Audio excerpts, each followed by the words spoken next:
ਵਾਹਿਗੁਰੂ ਸਾਹਿਬ ਜੀ।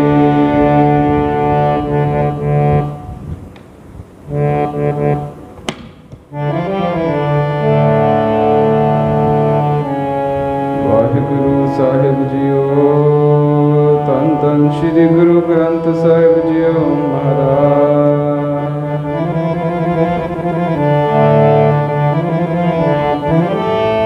ਹਮਰੀ ਗਣਤ ਨਾ ਗਣਿਆ ਕਾਈ, ਆਪਣਾ ਬਿਰਦ ਪਛਾਣ। ਹਾਥ ਦੇ ਰਾਖੈ ਕਰ ਆਪਣੇ, ਸਦਾ ਸਦਾ ਰੰਗ ਮਾਣ।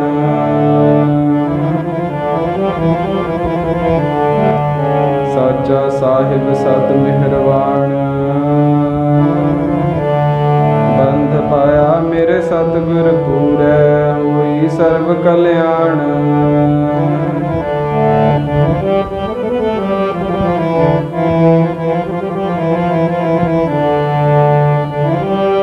ਜਿਉ ਪਾਏ ਪਿੰਡ ਜਿਨ ਸਾਜਿਆ, ਦਿੱਤਾ ਪਹਿਨਣ ਖਾਣ। ਆਪਣੇ ਦਾਸ ਕੀ ਆਪ ਪੈਜ ਰਾਖੀ, ਨਾਨਕ ਸਤ ਕੁਰਬਾਨ।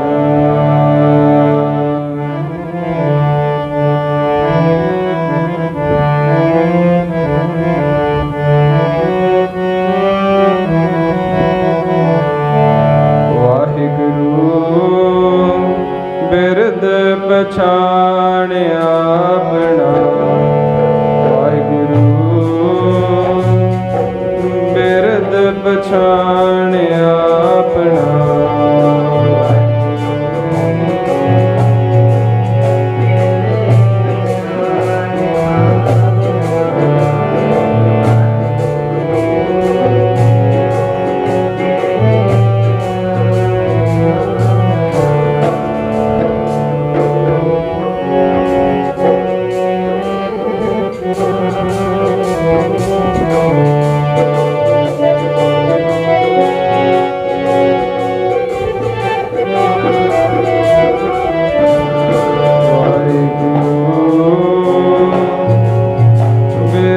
ਪਛਾਣਿਆ ਆਪਣਾ, ਵਾਹਿਗੁਰੂ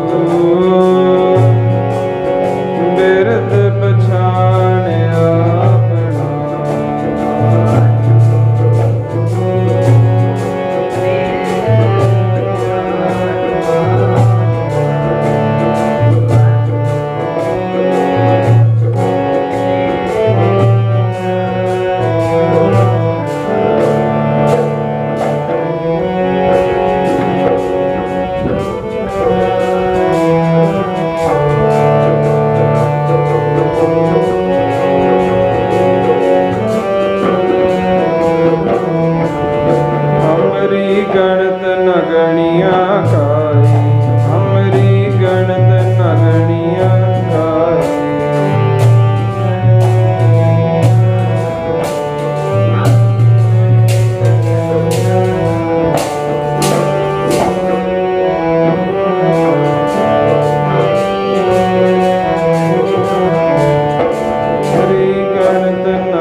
नगणिया खाए।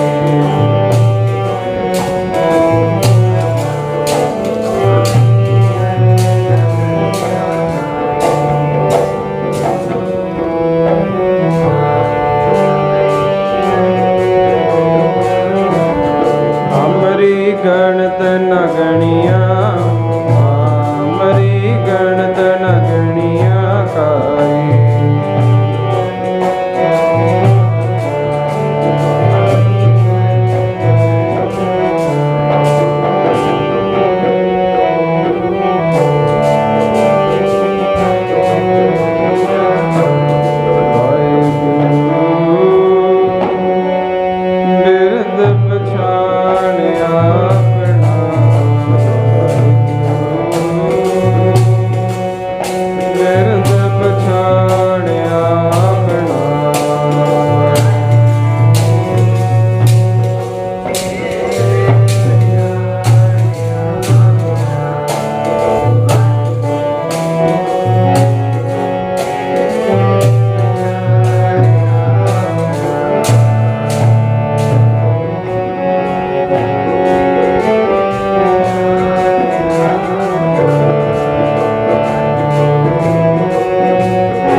सतगुਰਾਂ ਦੀ ਸਾਜੀ ਨਿਵਾਜੀ ਗੁਰੂ ਪਿਆਰੇ ਗੁਰੂ ਸਵਾਰੀ ਸਾਧ ਸੰਗਤ ਜੀ।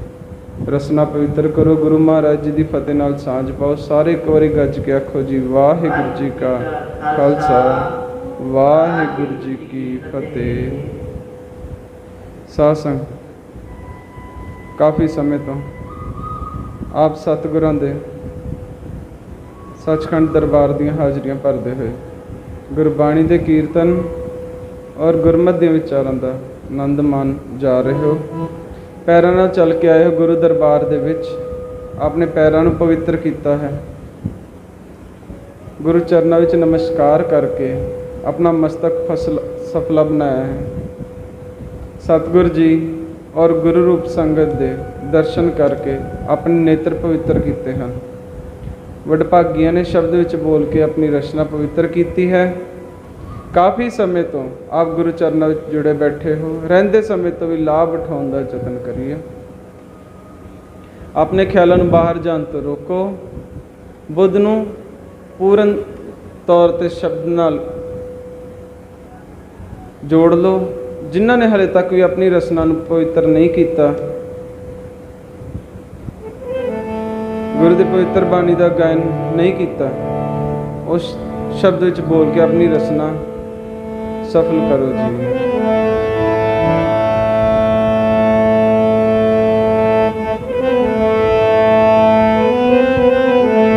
ਜਿਸ ਡਿਠਿਆ ਸਭ ਦੁੱਖ ਜਾਏ, ਜਿਸ ਡਿਠਿਆ ਸਭ ਦੁੱਖ ਜਾਏ, ਡਿਠਿਆ ਸਭ ਦੁੱਖ ਜਾਏ, ਜਿਸ ਡਿਠਿਆ ਸਭ ਦੁੱਖ ਜਾਏ।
कृष्ण त्याइए।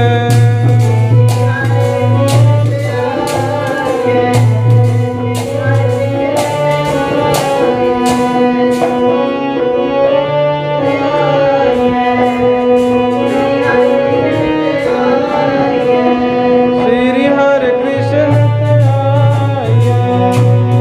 हरि कृष्ण त्याइए।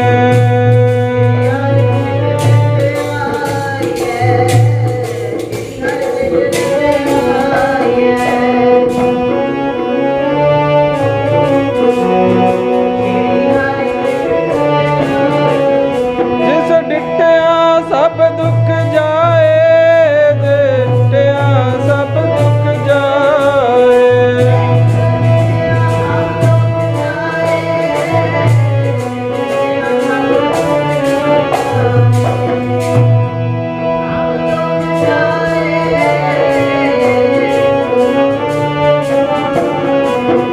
श्री हरि कृष्ण त्याइए, जिस डिठिया सब दुख जाए।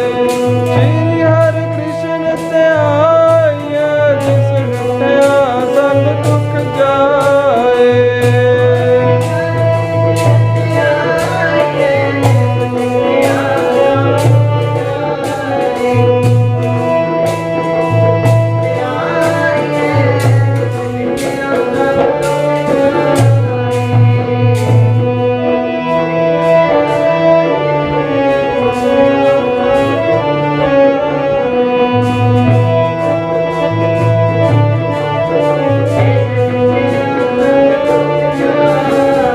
जिस डिठिया सब दुख जाए, जिस डिठिया सब दुख,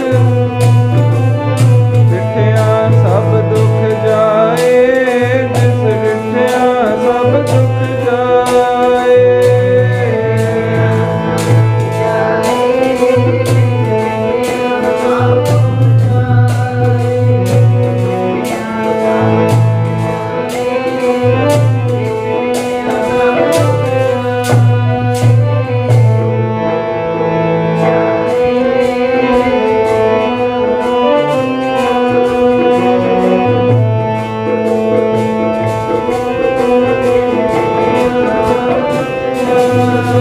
जिस डिठिया सब दुख जाए, जिस डिठिया सब दुख, डिठिया सब दुख जाए, जिस डिठिया सब दुख जाए।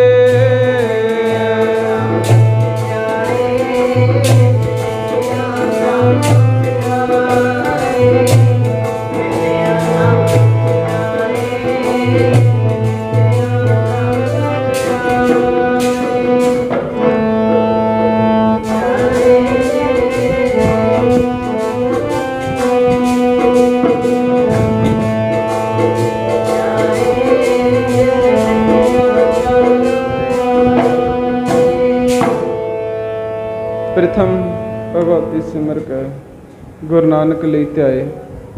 फिर अंगद गुर ते अमरदास रामदास होई सहाय।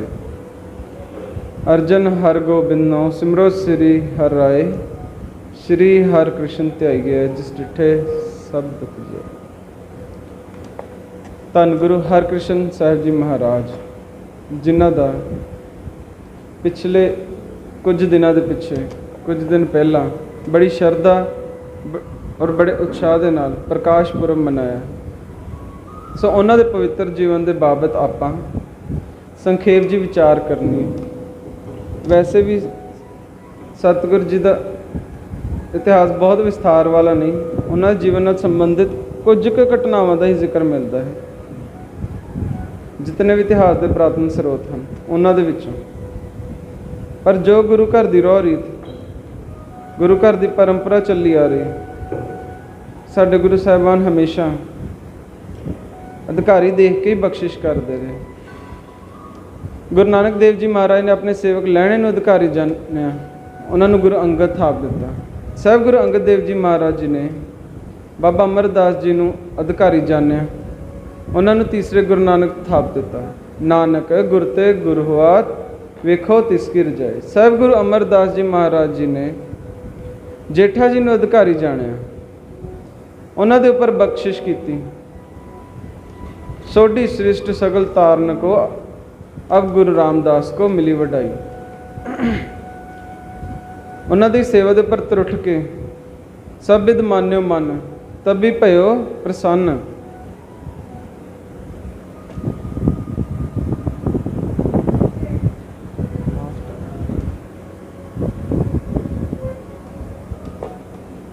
राज जोग तख्त दियन गुरु रामदास, अधिकारियों पर ही बख्शिश होंगी। पर अगे माता भानी जी ने अपने गुरु जी के पासों बचन लिया, जान न देसों सोडियों होर असर होर अजर न जरिया जाए, कर की ही वत करे रहावे। गुरु घर के साहिबजादे उन्होंने भी सेवक बन के सेवा करने की जाच आवे, खैरे वस्तु वो संभालने वास्ते समर्थ होणगे। पर नाल ही साहिब गुरु अमरदास जी महाराज जी ने यह बचन भी कर दिता है कि बख्शिश फिर भी अधिकारी के उपर ही होया करेगी। ना प्यो पुत्र का सवाल, ना दादे पोते का कोई ऐसा प्रश्न, और ना ही वड्डे छोटे का कोई भेद।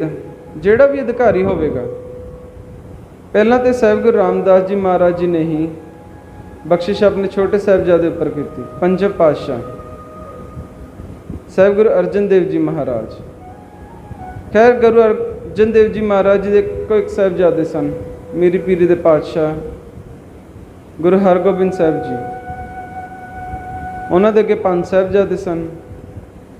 पर जो गुरता गद्दी देने का समा आया तो गुरु हरगोबिंद साहिब जी महाराज जी ने बख्शिश की अपने पोतरे उपर। हालांकि उस वेले बाबा सूरजमल जी, बाबा हनी राय जी, गुरु तेग बहादुर जी मौजूद सन। अपने साहिबजादे दे हुंदे सहुंदियां गुरु हरगोबिंद साहिब जी महाराज जी ने अपनी बख्शिश पोतरे नूं बख्श दी।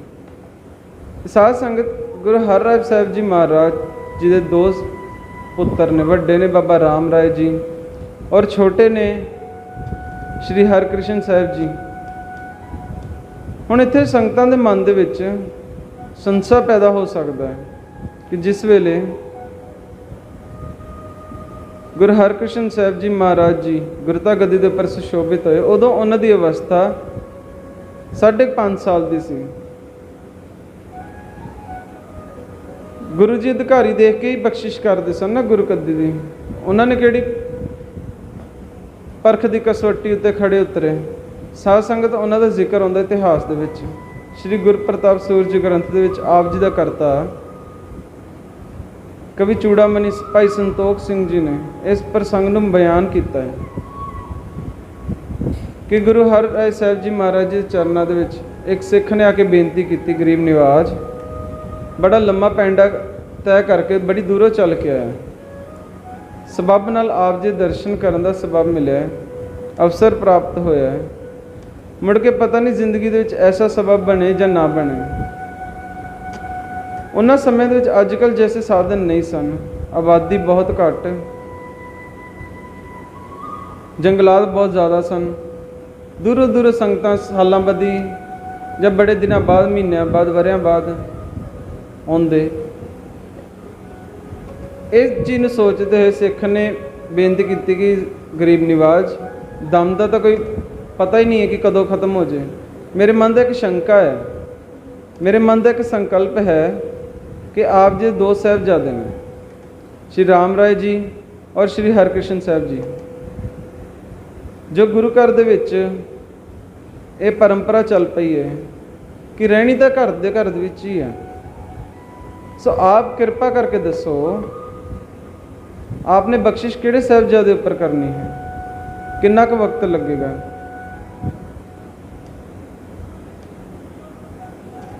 सिख ने बेनती की कि भी मैं भी समझदा कि राज खोलिया नहीं जा सकता, पर मैं इस गल का प्रण करदा हाँ, प्रतिज्ञा करदा हाँ कि जो तक वो समा नहीं आवेगा मैं इस गल का किसी पास जिक्र नहीं करांगा। साध संगत देखो सिख दे मन दे विच किन्नी कोई कपट नहीं, कोई धोखा नहीं, ना कोई बुद्धि की चतुराई है, ਉਹਦਾ ਆਪਾਂ ਕੋਈ ਅੰਦਾਜ਼ਾ ਲਾ ਹੀ ਨਹੀਂ ਨਾ ਸਕਦੇ। ਜਿਹੜੀਆਂ ਗੱਲਾਂ ਸਾਧਾਰਨ ਦੇਖਣ ਨੂੰ ਮਿਲਦੀਆਂ ਨੇ, ਬਹੁਤ ਸਾਰੇ ਬੱਚੇ ਇਹੋ ਜਿਹੀ ਬੁੱਧੀ ਵਾਲੇ ਜਿਨ੍ਹਾਂ ਦੇ ਪਾਸ ਛੋਟੀ ਅਵਸਥਾ ਦੇ ਵਿੱਚ ਹੀ ਦੁਨੀਆ ਦਾ ਗਿਆਨ ਜਾਂ ਜਾਣਕਾਰੀ ਹਾਸਲ ਕਰਨ ਦੀ ਸਮਰੱਥਾ ਹੁੰਦੀ ਹੈ। ਵੈਸੇ ਤਾਂ ਜਿਹੜੀ ਅੱਜ ਕੱਲ੍ਹ ਦੀ ਮੈਡੀਕਲ ਸਾਇੰਸ ਹੈ ਨਾ, ਉਹਨੇ ਗੱਲ ਪ੍ਰੂਵ ਕਰ ਦਿੱਤੀ ਹੈ ਕਿ ਜੇ 4 ਤੋਂ 6 ਸਾਲ ਦੀ ਉਮਰ ਦੇ ਬੱਚੇ ਨੂੰ, ਇਸ ਉਮਰ ਦੇ ਬੱਚੇ ਹੁੰਦੇ ਨੇ, ਉਹਨਾਂ ਦੇ ਵਿੱਚ ਕਿਸੇ ਚੀਜ਼ ਨੂੰ ਸਿੱਖਣ ਦੀ, ਕੈਚ ਕਰਨ ਦੀ ਸਾਰਿਆਂ ਨਾਲੋਂ ਜ਼ਿਆਦਾ ਸਮਰੱਥਾ ਹੁੰਦੀ ਹੈ, ਜ਼ਿੰਦਗੀ ਦੇ ਬਾਕੀ ਸਾਰੇ ਸਾਲਾਂ ਨਾਲੋਂ ਜ਼ਿਆਦਾ। ਤੁਸੀਂ ਉਹਨਾਂ ਨੂੰ ਭਾਵੇਂ 15 ਭਾਸ਼ਾ ਸਿਖਾ ਸਕਦੇ ਹੋ, ਲੇਕਿਨ ਉਹਨਾਂ ਨੂੰ ਸਿਖਾਉਣ ਦਾ ਢੰਗ, ਤਰੀਕਾ, ਸਹਿਨਸ਼ੀਲਤਾ ਹੋਵੇ। ਅਮਰੀਕਾ ਵਿੱਚ ਕਈ ਵਾਰ, ਜਾਂ ਆਪਣੇ ਵੀ ਇੱਥੇ ਦੇਖਦੇ ਹਾਂ, ਅਮਰੀਕਾ ਦੇ ਵਿੱਚ ਇੱਕ ਬੱਚਾ ਵਾ ਜੀ 6-6.5 ਸਾਲ ਦੀ ਉਮਰ ਹੋਊਗੀ, 7 ਸਾਲ ਦੀ, ਤਕਰੀਬਨ 3-4 ਸਾਲਾਂ ਤੋਂ ਕੀਰਤਨ ਕਰਦਾ ਆ ਰਿਹਾ। ਕਿੰਨੇ ਉਹਨੂੰ ਕੀਰਤਨ ਸਿਖਾਇਆ, ਕੋਈ ਉਸਤਾਦ ਦੇ ਪਾਸੇ ਨਹੀਂ ਗਿਆ, ਕਿਸੇ ਪਾਸੋਂ ਉਹਨੇ ਟ੍ਰੇਨਿੰਗ ਨਹੀਂ ਲਈ। ਸੋ ਉਹਦੇ ਸੁਣਿਆ ਸੁਣਾਇਆ ਕੈਚ ਕਰਨਾ, ਦਿਮਾਗ ਦਾ ਤੇਜ਼ ਹੋਣਾ, ਘਰੇ ਕੋਈ ਕੀਰਤਨ ਕਰਨਾ, ਆਪ ਕੀਰਤਨ ਕਰੀ ਜਾਣਾ।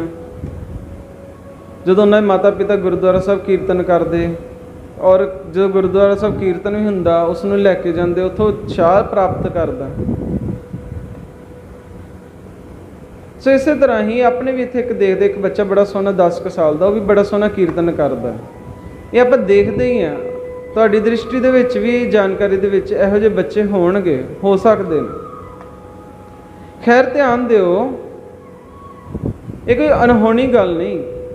ਇਸ ਨੂੰ ਆਪਾਂ ਇੰਪੋਸੀਬਲ ਨਹੀਂ ਕਹਿ ਸਕਦੇ ਕਿ 4-4.5 ਸਾਲ ਦਾ ਬੱਚਾ ਗੁਰਮੁਖੀ ਸਿੱਖ ਲਵੇ, ਗੁਰਬਾਣੀ ਦੀ ਸੰਥਿਆ ਲੈ ਲਵੇ, ਗੁਰਬਾਣੀ ਦਾ ਪਾਠ ਸ਼ੁਰੂ ਕਰ ਦੇਵੇ। ਇਹ ਸਭ ਕੁਝ ਪੋਸੀਬਲ ਹੈ ਸਾਧਾਰਨ ਬੱਚਿਆਂ ਦੇ ਵਿੱਚ ਵੀ, ਭਾਵੇਂ ਉਹਨਾਂ ਦੀ ਗਿਣਤੀ ਹਜ਼ਾਰਾਂ ਲੱਖਾਂ ਵਿੱਚ ਹੀ ਹੁੰਦੀ ਹੋਵੇ, ਪਰ ਫਿਰ ਵੀ ਇਹੋ ਜਿਹੀਆਂ ਉਦਾਹਰਨਾਂ ਦੇਖਣ ਨੂੰ ਮਿਲਦੀਆਂ ਨੇ। ਸਤਿਗੁਰੂ ਜੀ ਉਹ ਤੇ ਆਪ ਨਾਰਾਇਣ ਕਲਾ ਧਾਰ ਜਗ ਮੈਂ ਪਰਵਰਿਓ, ਉਹਨਾਂ ਦੀ ਸਮਰੱਥਾ ਦੇ ਉੱਪਰ ਆਪਾਂ ਸੰਦੇਹ ਕਿਵੇਂ ਕਰ ਸਕਦੇ ਕਿ ਵੀ ਉਹ ਨਹੀਂ ਸਿੱਖ ਸਕਦੇ ਸੀ, ਉਹ ਨਹੀਂ ਸੀ ਗੁਰੂ ਬਣ ਸਕਦੇ।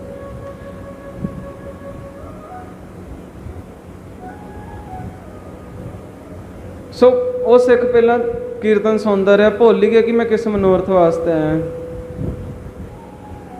ਫਿਰ ਜੋ ਯਾਦ ਆਇਆ, ਫਿਰ ਮੰਜੀ ਸਾਹਿਬ ਦੇ ਨੇੜੇ ਹੋ ਗਿਆ, ਖਿੱਸੇ ਵਿੱਚੋਂ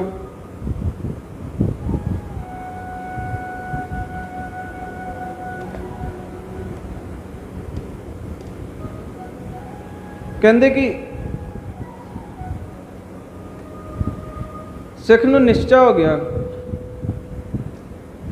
ਇਸ ਗੱਲ ਦਾ ਕਿ ਗੁਰੂ ਪਾਤਸ਼ਾਹ ਜੋ ਕਰਦੇ ਨੇ ਸੋਚ ਕੇ ਕਰਦੇ ਨੇ। ਉਹਨੇ ਬੇਨਤੀ ਕੀਤੀ ਕਿ ਦੱਸੋ ਸਹੀ ਕੌਣ ਹੈ। ਕਹਿੰਦੇ ਅੱਗੇ ਜਾ ਕੇ ਹੋ ਸਕਦਾ ਕਿ ਹਰ ਕ੍ਰਿਸ਼ਨ ਨੂੰ ਆਪਾਂ ਗੁਰਗੱਦੀ ਦੇਈਏ, ਗੁਰਗੱਦੀ ਦੀ ਪ੍ਰਾਪਤੀ ਹੋਵੇ ਹਰ ਕ੍ਰਿਸ਼ਨ। ਤੇ ਉਹਨੇ ਦੇਖਿਆ, ਜਾ ਕੇ ਜਦੋਂ ਕੀਰਤਨ ਸੁਣਿਆ, ਗੱਲਬਾਤ ਕੀਤੀ ਸ਼੍ਰੀ ਗੁਰੂ ਹਰਕ੍ਰਿਸ਼ਨ ਸਾਹਿਬ ਜੀ ਦੇ ਨਾਲ, ਸੂਈਆਂ ਨੂੰ ਚੁਭਣ ਵਰਗੇ ਸਵਾਲ ਕੀਤੇ ਪਾਤਸ਼ਾਹ ਨੂੰ ਜਾ ਕੇ। ਕਈ ਲੇਖਕ ਕਹਿੰਦੇ ਨੇ ਕਿ ਉਹਨਾਂ ਨੇ ਪੀੜੇ ਥੱਲੇ ਜਾ ਕੇ ਸੂਈ ਚੁਭੋਤੀ, ਪੀੜਾ ਮੋਮ ਵਰਗਾ ਹੋ ਗਿਆ। ਨਹੀਂ ਸਾਧ ਸੰਗਤ, ਭਾਵ ਇੱਥੋਂ ਇਹ ਹੈ ਕਿ ਵੀ ਉਹ ਸਿੱਖ ਨੇ ਗੁਰੂ ਪਾਤਸ਼ਾਹ ਨੂੰ, ਗੁਰੂ ਹਰਕ੍ਰਿਸ਼ਨ ਸਾਹਿਬ ਜੀ ਨੂੰ, ਜਦੋਂ ਗੁਰੂ ਬਣਨ ਤੋਂ ਪਹਿਲਾਂ ਉਹਨਾਂ ਨੂੰ ਸਵਾਲ ਜਵਾਬ ਕੀਤੇ।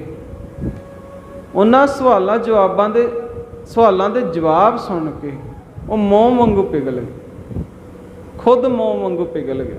ਉਹਨੇ ਜਿਹੜੇ ਸੂਈ ਵਰਗੇ ਚੁੱਭਦੇ ਸਵਾਲ ਪਾਤਸ਼ਾਹ ਨੂੰ ਕੀਤੇ, ਉਹਨਾਂ ਦਾ ਜਵਾਬ ਪਾਤਸ਼ਾਹ ਨੇ ਇੰਨੇ ਸੋਹਣੇ ਤਰੀਕੇ ਨਾਲ, ਇੰਨੇ ਸਾਫ਼ ਤਰੀਕੇ ਨਾਲ ਦਿੱਤੇ ਕਿ ਉਹ ਸਿੱਖ ਖੁਦ ਮੋਮ ਵਾਂਗੂ ਪਿਘਲ ਗਿਆ।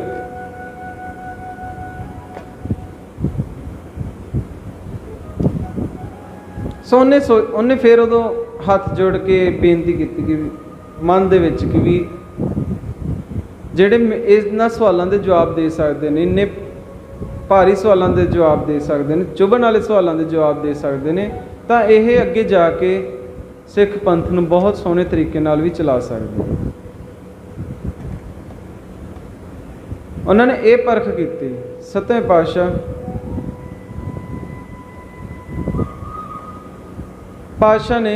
पातशाह ने देखिया किहदा प्यार ज़्यादा बाणी दे नाल है।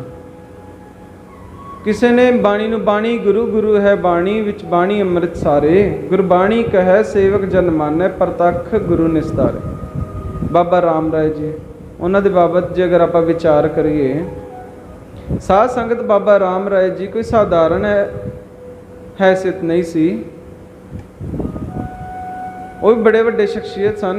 क्योंकि जदों औरंगजेब ने जदों बुलाया सतवें पातशाह नूं निमंत्रण भेजिया, गुरु हरराय साहब जी महाराज जी ने सिखां नूं कहा कि असी इस दुष्ट दे मत्थे तो लगना नहीं, ना असी इस दे मत्थे लगना, ना असी इसका दर्शन करना है। तो उन्होंने कहा कि साडा वचन मन के जाओ दिल्ली, जिहड़ा साडा वचन मन के दिल्ली जाएगा। औरंगजेब चाहता है कि गुरु नानक देव की शक्ति देखना, उसकी जुबान ते गुरु नानक वसेगा। हालांकि पातशाह ने एडा वड्डा वचन भी कर दिता, पर उसकी औरंगजेब की दहशत ही इहो जी सीगी कि किसी ने जरूरत ना की जाण दी। बेदी खान के साहिबजादे बैठे सन, इतिहास में जिक्र होंदा है, भल्ले खानदान के भी साहिबजादे बैठे सन, सोढी साहिबजादे भी बैठे सन। सबनों ने इस गल का भली प्रकार पता है कि उसने अपने पिता का लिहाज नहीं किया, अपने भरावां का लिहाज नहीं किया। उसने बहुत सारे भगतां नूं तलवार के घाट उतार दिता है, फकीरां नूं भी जानों मार दिता है। कोई उठ के खड़ा ना होया, सब दी धौणां झुक गईयां कि किते सतगुरु जी मेरे वाल ही इशारा ना कर देन, होर कोई ना उठिया। फिर बाबा राम राय जी ने बेनती की कि गुरपिता जी हो कि आप मैनू बख्शिश करो, मैं दिल्ली जाने वास्ते तैयार हाँ। खैर ये प्रकरण बहुत विस्तार वाला है। बाबा राम राय जी दिल्ली गए,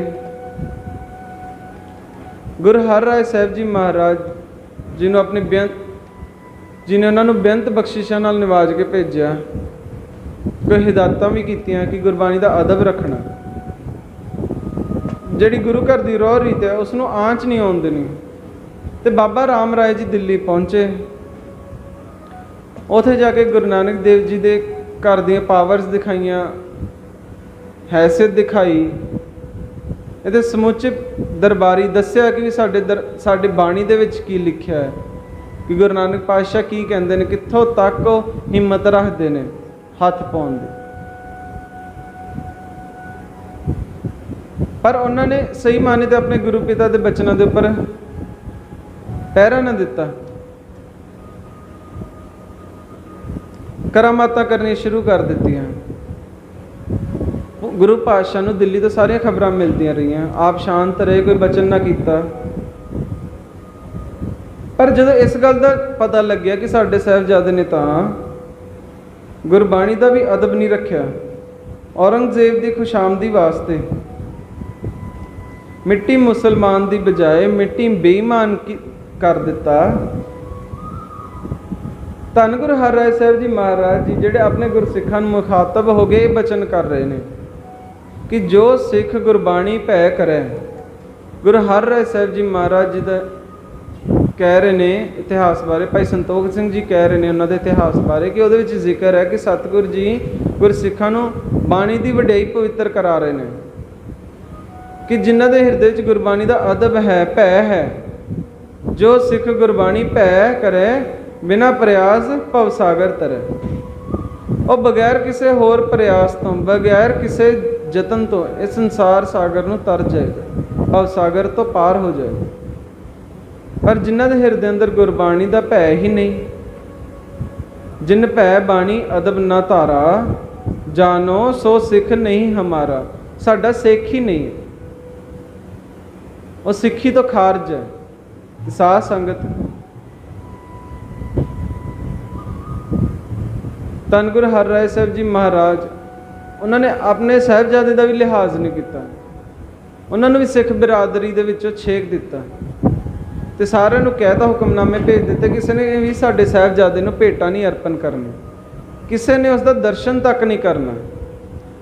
ਹਾਲਾਂਕਿ ਇੰਨੀ ਪੂਜਾ ਪ੍ਰਤਿਸ਼ਠਾ ਹੈ, ਸਰਗਾਰੇ ਦਰਬਾਰੇ ਇੰਨੀ ਇੱਜ਼ਤ ਹੈ, ਪਰ ਗੁਰੂ ਹਰਿਰਾਏ ਸਾਹਿਬ ਜੀ ਮਹਾਰਾਜ ਜੀ ਨੇ ਉਹ ਆਪਣੇ ਪੈਰੋਕਾਰਾਂ ਨੂੰ, ਗੁਰਸਿੱਖਾਂ ਨੂੰ,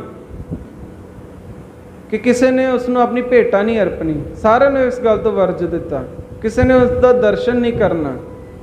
ਜਿਹੜੇ ਸਾਹਿਬਜ਼ਾਦੇ ਨੇ ਗੁਰੂ ਬਾਣੀ ਦਾ,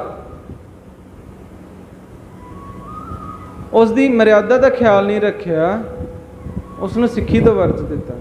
ਸੋ ਮੰਨ ਜਿਸ ਨੂੰ ਗੁਰਬਾਣੀ ਦਾ ਪਿਆਰ ਹੈ, ਨਿਤਨੇਮੀ ਨੇ, ਗੁਰਬਾਣੀ ਦੇ ਪ੍ਰੇਮੀ ਨੇ, ਗੁਰਬਾਣੀ ਦੇ ਨਿਤਨੇਮੀ, ਜਿਨ੍ਹਾਂ ਨੇ ਬਚਪਨ ਤੋਂ ਹੀ ਗੁਰਬਾਣੀ ਨੂੰ ਆਪਣੇ ਜੀਵਨ ਦਾ ਆਧਾਰ ਬਣਾ ਲਿਆ। ਮੈਂ ਗੁਰਬਾਣੀ ਆਧਾਰ ਹੈ, ਗੁਰਬਾਣੀ ਲਾਗ ਰਹਾਓ, ਉਹਨਾਂ ਦੇ ਦਰਸ਼ਨਾਂ ਦੇ ਵਿੱਚ ਹੀ ਇੰਨੀ ਬਰਕਤ ਰੱਖ ਦਿੱਤੀ। ਜਿਸ ਸਾਹਿਬਜ਼ਾਦੇ ਨੇ ਬਾਣੀ ਦਾ ਅਦਬ ਨਹੀਂ ਕੀਤਾ, ਉਹਦੇ ਦਰਸ਼ਨਾਂ ਤੋਂ ਵੀ ਜੇ ਵਰਜ ਦਿੱਤਾ, ਔਰ ਜਿਨ੍ਹਾਂ ਦੇ ਮਨ ਦੇ ਵਿੱਚ ਗੁਰਬਾਣੀ ਦਾ ਅਦਬ ਹੈ, ਉਹਨਾਂ ਦੇ ਦਰਸ਼ਨ ਦਾ ਹੀ ਕਿਤਨੀ ਮਹਾਨਤਾ ਦਿੱਤੀ। ਦਰਸ਼ਨ ਡਿਠੇ ਲੈਣ ਵਿਜੋਗਾ ਜੀਓ।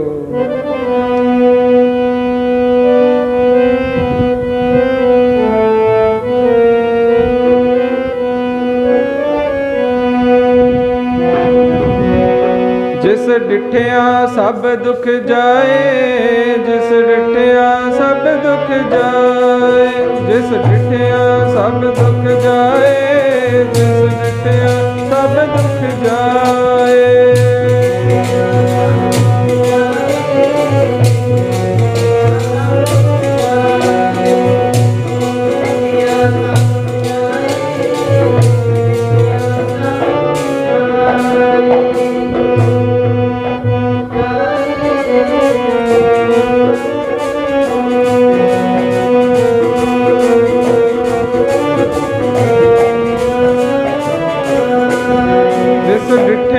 ਸਭ ਦੁੱਖ ਜਾਏ, ਜਿਸ ਡਿਠਿਆ ਸਭ ਦੁੱਖ ਜਾਏ, ਜਿਸ ਡਿਠਿਆ ਸਭ ਦੁੱਖ ਜਾਏ, ਜਿਸ ਡਿਠਿਆ ਸਭ ਦੁੱਖ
ਸਭ ਦੁੱਖ ਜਾਏ, ਜਿਸ ਡਟਿਆ ਸਭ ਦੁੱਖ ਜਾਏ।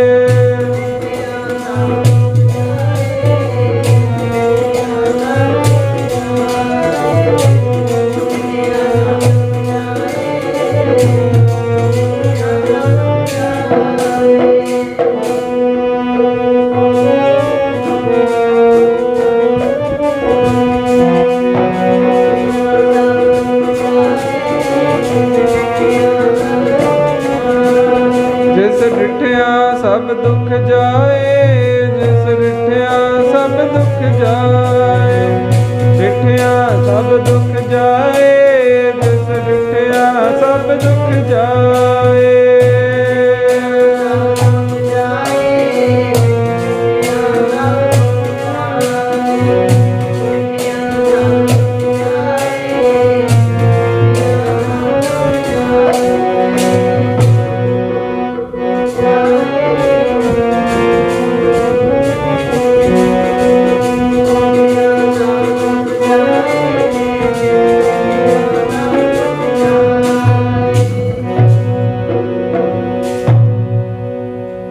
ਸਾਧ ਸੰਗਤ ਆਪਣੇ ਸੁਰਤਾਂ ਨੂੰ ਗੁਰੂ ਹਰਕ੍ਰਿਸ਼ਨ ਸਾਹਿਬ ਜੀ ਮਹਾਰਾਜ ਜੀ ਦੇ ਚਰਨਾਂ ਵਿੱਚ ਲੈ ਜਾਓ। ਆਪ ਪੰਜੋਖਰੇ ਨਗਰ ਵਿੱਚ ਪਹੁੰਚ ਗਏ ਨੇ। ਇਲਾਕੇ ਦੀਆਂ ਸੰਗਤਾਂ ਨੂੰ ਪਤਾ ਲੱਗਦਾ ਹੈ। ਦਰਅਸਲ ਆਪ ਜਾ ਰਹੇ ਨੇ ਦਿੱਲੀ ਸ਼ਹਿਰ ਨੂੰ। ਫਿਰ ਬਾਦਸ਼ਾਹ ਔਰੰਗਜ਼ੇਬ ਨੇ ਆਪ ਨੂੰ ਦਿੱਲੀ ਬੁਲਾਇਆ ਹੈ। ਗੁਰੂ ਹਰਿਰਾਏ ਸਾਹਿਬ ਜੀ ਮਹਾਰਾਜ ਜੀ ਨੇ ਜੋ ਨਸੀਹਤ ਦਿੱਤੀ ਸੀ ਆਪਣੇ ਸਾਹਿਬਜ਼ਾਦੇ ਨੂੰ, 8ਵੇਂ ਪਾਤਸ਼ਾਹ ਗੁਰੂ ਹਰਕ੍ਰਿਸ਼ਨ ਸਾਹਿਬ ਜੀ ਮਹਾਰਾਜ ਜੀ ਨੇ, ਨਾ ਤੇ ਅਸੀਂ ਔਰੰਗਜ਼ੇਬ ਨੂੰ ਮਿਲੇ ਹਾਂ, ਨਾ ਅਸੀਂ ਉਹਦਾ ਦਰਸ਼ਨ ਕੀਤਾ, ਨਾ ਉਸ ਨੂੰ ਦਰਸ਼ਨ ਦਿੱਤੇ ਹਨ, ਤੇ ਨਾ ਹੀ ਤੁਸੀਂ ਉਸ ਨੂੰ ਦਰਸ਼ਨ ਦੇਣੇ ਨੇ, ਔਰ ਨਾ ਹੀ ਉਸ ਦੇ ਮੱਥੇ ਲੱਗਣਾ, ਨਾ ਉਸ ਦਾ ਦਰਸ਼ਨ ਕਰਨਾ। ਸੋ ਆਪ ਨੂੰ ਦਿੱਲੀ ਤੋਂ ਨਿਮੰਤਰਣ ਮਿਲਿਆ ਰਾਜਾ ਜੈ ਸਿੰਘ, ਬਾਦਸ਼ਾਹ ਔਰੰਗਜ਼ੇਬ ਦਾ ਵਜ਼ੀਰ ਬਣ ਕੇ। ਗੁਰੂ ਹਰਕ੍ਰਿਸ਼ਨ ਜੀ ਮਹਾਰਾਜ ਜੀ ਨੇ ਮਾਤਾ ਜੀ ਦੇ ਨਾਲ ਤੇ ਹੋਰ ਮੁਖੀ ਸਿੱਖ ਨਾਲ ਮਸੰਦ ਸਨ, ਉਹਨਾਂ ਨਾਲ ਬੈਠ ਕੇ ਗੁਰਮਤਾ ਕੀਤਾ ਕਿ ਗੁਰੂ ਪਿਤਾ ਜੀ ਦੀ ਉਹਨਾਂ ਦੀ ਹੁਕਮ ਦੀ ਉਲੰਘਣਾ ਵੀ ਨਹੀਂ ਹੋ ਸਕਦੀ, ਪਰ ਜਿਹੜੀ ਸੰਗਤਾਂ ਮਿਲਣ ਨੂੰ ਨੇ ਉਹ ਵੀ ਉਤਾਵਲੀਆਂ ਨੇ। ਵੱਡੇ ਭਰਾਤਾ ਨੇ ਉਹਨਾਂ ਦੇ ਦਰਸ਼ਨਾਂ ਤੋਂ ਵਰਜ ਦਿੱਤਾ। ਗੁਰੂ ਪਿਤਾ ਜੀ ਨੇ ਦਿੱਲੀ ਦੇ ਵਿੱਚ ਗੁਰੂ ਨਾਨਕ ਦੇਵ ਜੀ ਨੇ ਸਿੱਖੀ ਦਾ ਬੂਟਾ ਲਾਇਆ। ਮੀਰੀ ਪੀਰੀ ਦੇ ਪਾਤਸ਼ਾਹ ਗੁਰੂ ਹਰਗੋਬਿੰਦ ਸਾਹਿਬ ਜੀ ਮਹਾਰਾਜ ਜੀ ਨੇ ਸਰਸਬਦ ਰੱਖਿਆ ਸਿੱਖੀ ਨੂੰ। ਭਾਵੇਂ ਰਾਮ ਰਾਏ ਨੇ ਗੁਰੂ ਦੀ ਪੂਰਤੀ ਨਹੀਂ ਕੀਤੀ, ਪਰ ਫਿਰ ਵੀ ਗੁਰੂ ਨਾਨਕ ਦੇ ਘਰ ਦੀ ਵਡਿਆਈ ਤਾਂ ਉਹਨੇ ਦ੍ਰਿੜ ਕਰਵਾਈ ਨਾ ਕਿਸੇ ਸਮੇਂ ਦੇ ਵਿੱਚ। ਉਸ ਦੇ ਦਰਬਾਰੀਆਂ ਨੂੰ, ਦਿੱਲੀ ਵਾਸੀਆਂ ਨੂੰ ਇਹ ਸਮਝਦੇ ਸਨ ਗੁਰੂ ਪਾਤਸ਼ਾਹ ਕਿ ਸੰਗਤਾਂ ਦਰਸ਼ਨ ਲਈ ਤਰਸ ਰਹੀਆਂ ਨੇ। ਸੋ ਆਪ ਜੀ ਨੇ ਫੈਸਲਾ ਕੀਤਾ ਕਿ ਦਿੱਲੀ ਜਾਣਾ ਵੀ ਹੈ, ਸੰਗਤਾਂ ਦੀ ਭਾਵਨਾ ਵੀ ਪੂਰੀ ਕਰਨੀ ਹੈ, ਔਰ ਨਾਲ ਆਪਣੀ ਪ੍ਰਤਿੱਗਿਆ, ਆਪਣਾ ਪ੍ਰਣ ਉਹ ਵੀ ਟੁੱਟਣ ਨਹੀਂ ਦੇਣਾ, ਔਰੰਗਜ਼ੇਬ ਨੂੰ ਵੀ ਨਹੀਂ ਮਿਲਣਾ। ਸਾਰਾ ਨੁਕਤਾ ਤਿਆਰ ਕਰਕੇ ਚੱਲ ਪਏ। ਇੱਥੇ ਆਪ ਨੂੰ ਪਤਾ ਲੱਗੇ ਕਾਬਲ ਦੇ ਇਲਾਕੇ ਦਾ ਇੱਕ ਕਾਫਲਾ ਆਇਆ ਹੈ।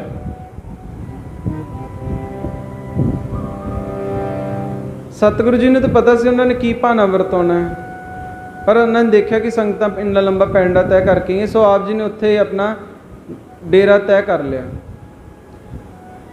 ਸੰਗਤਾਂ ਨੂੰ ਮੈਸੇਜ ਭੇਜਤਾ ਕਿ ਪੰਜੋਖਰੇ ਨਗਰ ਆ ਕੇ ਆਪਣੇ ਦਰਸ਼ਨ ਦੇ ਜਾਣ। ਜਿਹੜੀ ਸੰਗਤਾਂ ਵੀ ਹੀਰਾਂ ਘੱਤ ਕੇ ਆਉਂਦੀਆਂ ਨੇ, ਸੰਗਤ ਦੀ ਬਹੁਤ ਵੱਡੀ ਇਕੱਤਰਤਾ ਹੁੰਦੀ ਹੈ।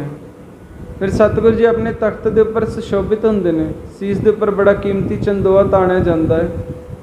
ਚੌਰ ਬਰਦਾਰ ਚੌਰ ਕਰ ਰਹੇ ਨੇ। ਇੱਕ ਪਾਸੇ ਗੁਰੂ ਘਰ ਦੇ ਰਬਾਬੀ ਕੀਰਤਨੀਏ ਗੁਰਬਾਣੀ ਦਾ ਅੰਮ੍ਰਿਤਮਈ ਕੀਰਤਨ ਕਰ ਰਹੇ ਹਨ।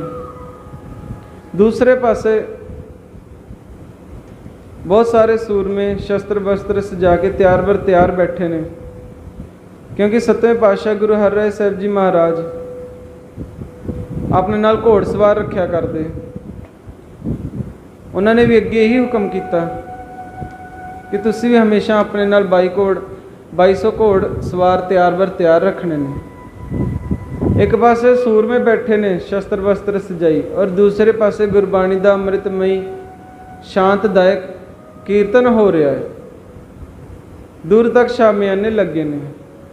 ਇੱਕ ਪਾਸੇ ਮਾਈ ਲੋਕ, ਦੂਜੇ ਪਾਸੇ ਭਾਈ ਲੋਕ ਬੈਠੇ ਨੇ, ਨੇਤਰਾਂ ਨਾਲ ਗੁਰੂ ਦੇ ਦੀਦਾਰ ਕਰ ਰਹੇ ਨੇ, ਗੁਰੂ ਦੀ ਪਵਿੱਤਰ ਬਾਣੀ ਸੁਣ ਰਹੇ ਨੇ ਕੰਨਾਂ ਦੇ ਡੂਨੇ ਰਾਹੀਂ। ਉਹਨਾਂ ਵਿਚਾਰ ਹੋ ਰਹੀ ਹੈ। ਕਿਤਨਾ ਨਜ਼ਾਰਾ ਬਣਿਆ ਹੈ। तहाँ बिकुंठ जय कीर्तन तेरा, तो आपे सरदा लाया। साध संगत अज उतों लंघिया जा रहा है एक विद्या अभिमानी पंडित जिसका नाम लाल चंद आउंदा इतिहास दे विच। ये देखदा बई बहुत वड्डी भीड़ जुड़ी है, बड़ी वड्डी तादाद दे विच लोग इकट्ठे होए ने। की सबब बनिया? सामने देखिया कि गुरु हरकृष्ण साहब जी महाराज तख्त के उपर सुशोभित ने, संगत उन्होंने नमस्कार कर रही ने, अपनी भेटावां रख रही ने। साध संगत इसनूं अपनी विद्वता का माण सी कि असीं इतने वड्डे वड्डे विद्वान, सानूं कोई जानदा तक नहीं। देखो लोगों की भेड़ चाल, बेसमझी नादानी कि एक बच्चे के पिछे लगी फिरदी है। जग की भेड़ा देखो, जग की कूड़ता। किसी सिख ने सुन लिया पंडित जी कि भेड़ चाल नहीं, ये तो गुरु नानक की गद्दी के 8वें जानशीन ने। 8वें गुरु नानक कहते हैं ये गुरु नानक के गद्दी के जानशीन है। उन्होंने नाम तो सुने, इन्हों का नाम की है? सिख ने बड़े अदब बड़े सत्कार दे नाल कहा पंडित जी कि इन्हों का नाम गुरु हरकृष्ण साहब जी है। कई बार बहुत सारे सज्जन टपला खा जाते हैं, हरकृष्ण कह देंगे ने। उन्हों का सही नाम गुरु हरकृष्ण साहब जी। उन्होंने सत्कार नाल नाम नहीं लेंदे, बड़े सत्कार दे नाल सिख ने नाम लिया। कहते हैं गुरु हरकृष्ण साहब ये तो त्रेते द्वापर युग के अवतार ने भगवान कृष्ण जी। वो अपने हिसाब नाल कह रहा है। उन्होंने तो 18 अध्याय का गीता उच्चारण की सी। ये मैनू गीता के एक श्लोक ही अर्थ करके सुना देन। सिख ने अपने वालों समझाने की कोशिश की, पंडित जी ये तो मामूली जी गल है, गुरु घर के तो कुकरां विच भी इन्नी ताकत है। कहते मैं तो तद मनांगा जे मैं अपने कन्ना दे नाल उन्हां दे पासों गीता के अर्थ सुनांगा। साध संगत ये नहीं कि उन्हों का नाम कृष्ण है तो तां करके उन्होंने गीता के अर्थ पता जां उन्हां तो सुनने। एक अभिमानी की एक जिद सी कि इन्हें नाम कृष्ण रखा, हर कृष्ण रखा वा, कृष्ण नाम के पिछे पैंदा। जिवें अजकल आपां सुणदे ही हुंदे आ, कई सनातनी पुठे जे सवाल करते रहते हैं कि सिख भी हिंदुओं तो निकले ने, ये किहड़ा वखरे ने। कोई भी धर्म, कोई भी एक धड़ा किसी निकलना तो हर एक इंसान ने तो इंसान तो ही पैदा होना, किसी ने किहड़ा अंबरोत्तर होना या किसी ने फुल चों निकल होना। पर गल है कि कोई भी धर्म, कोई भी नवी सोच एक दिमाग तो एक सोच तो निकलती, किसी व्यक्ति ने शुरू की होंगी है।